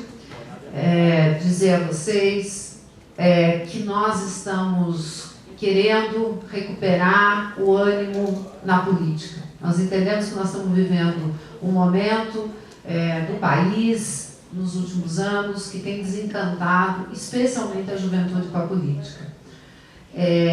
Por conta disso, essa eleição para a reitoria, ela se reveste de um significado muito especial, porque é reafirmar uma conquista que essa universidade é uma das poucas que tem, que é a paridade entre os 3 segmentos. Muitas das universidades seguem estritamente o texto da lei, são legalistas e cumprem os 70% do peso dos docentes. Nós temos a cada novo processo aqui assumido essa conquista histórica e, portanto, é importante que a gente participe. Mais do que participar votando, nós queremos convidar vocês todos, independentes dos que nos apoiam ou não, para ingressar na nossa plataforma, ufprqueremos.online, onde vocês têm uma plataforma colaborativa, o Democracy, que vocês podem participar da construção do nosso programa de gestão. Ele está bastante detalhado, nós já estamos com mais de 20 e poucas páginas separadas por temas. Uma parte disso foi feita em discussões presenciais, outra está sendo feita e continua sendo feita. E o que nós vamos assumir é o compromisso com aquele programa. Nós estamos acolhendo, vocês entram, veem quem é que colocou a oposição, veem se ela foi incorporada ou não. Portanto, nós estamos mostrando não só as propostas, mas o processo de construção das propostas. É o que a gente quer fazer na nossa gestão. Vocês vão entrar lá e vão ter o nosso compromisso com o programa de gestão. Aquele programa vai estar lá, vai ficar escrito como nosso compromisso. Queremos iniciar a nossa gestão realizando as conferências temáticas para que a universidade se reencontre e discuta, né, as suas propostas. Queremos recuperar o protagonismo dos estudantes e entender que política estudantil não é só política de assistência, não é só distribuição de bolsas. Nós temos que incorporar os estudantes no protagonismo cultural, de extensão, como já aconteceu em outras épocas aqui na universidade, resgatar o Festival da Canção, resgatar o Festival de Música, realizados e construídos pelos próprios estudantes, né? Entender que o estudante não é só alguém que vem aqui em busca de algo, mas que tem muito a oferecer. Queremos, portanto, afirmar esse compromisso com vocês e afirmar que a discussão do orçamento da política estudantil vai ser feita aberta, com critérios claros, para que a gente não corra o risco, como a gente teve em algumas conversas, de um centro acadêmico que eventualmente apoiou a eleição ter mais preferência do que outro. Nós vamos fazer isso com critérios claros para que todos saibam como vai ser feita a distribuição de recursos. Passo para o Sunier para complementar. Quando eu era tutor do PET da informática, nós tivemos que ir para Brasília para protestar à frente do MEC para garantir a manutenção do grupo PET, dos grupos PET no Brasil inteiro. Foi uma luta para conseguir que isso fosse mantido. Hoje nós temos o mesmo no Abílio Barreto à frente da CAPES. Então, para quem acha que algumas coisas estão consolidadas, elas não estão. A luta continua e a gente tem que estar preparado para essa luta. Essa eleição, eu acho que deve ter ficado bem claro hoje nesse debate, é uma eleição entre o que a gente quer, se a gente quer um reitor gestor, ou se a gente ainda tem saudades da reitoria anterior, do reitor do grande discurso, né? Se a gente quer um reitor gestor, nós queremos profissionalizar a gestão da universidade, aproximar dos estudantes, melhorar e fornecer os serviços que a universidade tem para fornecer para os estudantes, né? Nós estamos quase 20 anos atrasados nesse tipo de serviço e nós temos que acordar. Eu gostaria também de dizer que os estudantes que nos apoiam são muitos. Não são os estudantes que negociam o apoio. Os estudantes que nos apoiam são os estudantes que estão nos ajudando, estão doando, estão ajudando a construir a nossa proposta. Eles discutem como vai ser a política estudantil daqui para frente. É esse tipo de apoio que nós queremos, o apoio construtivo e não o apoio negociado. Nós queremos que vocês nos ajudem a construir gestão. E esse plano de gestão que nós vamos fazer para tocar a reitoria daqui para frente. É isso que nós queremos na universidade, é essa a UFPR que todos nós queremos. Muito obrigado.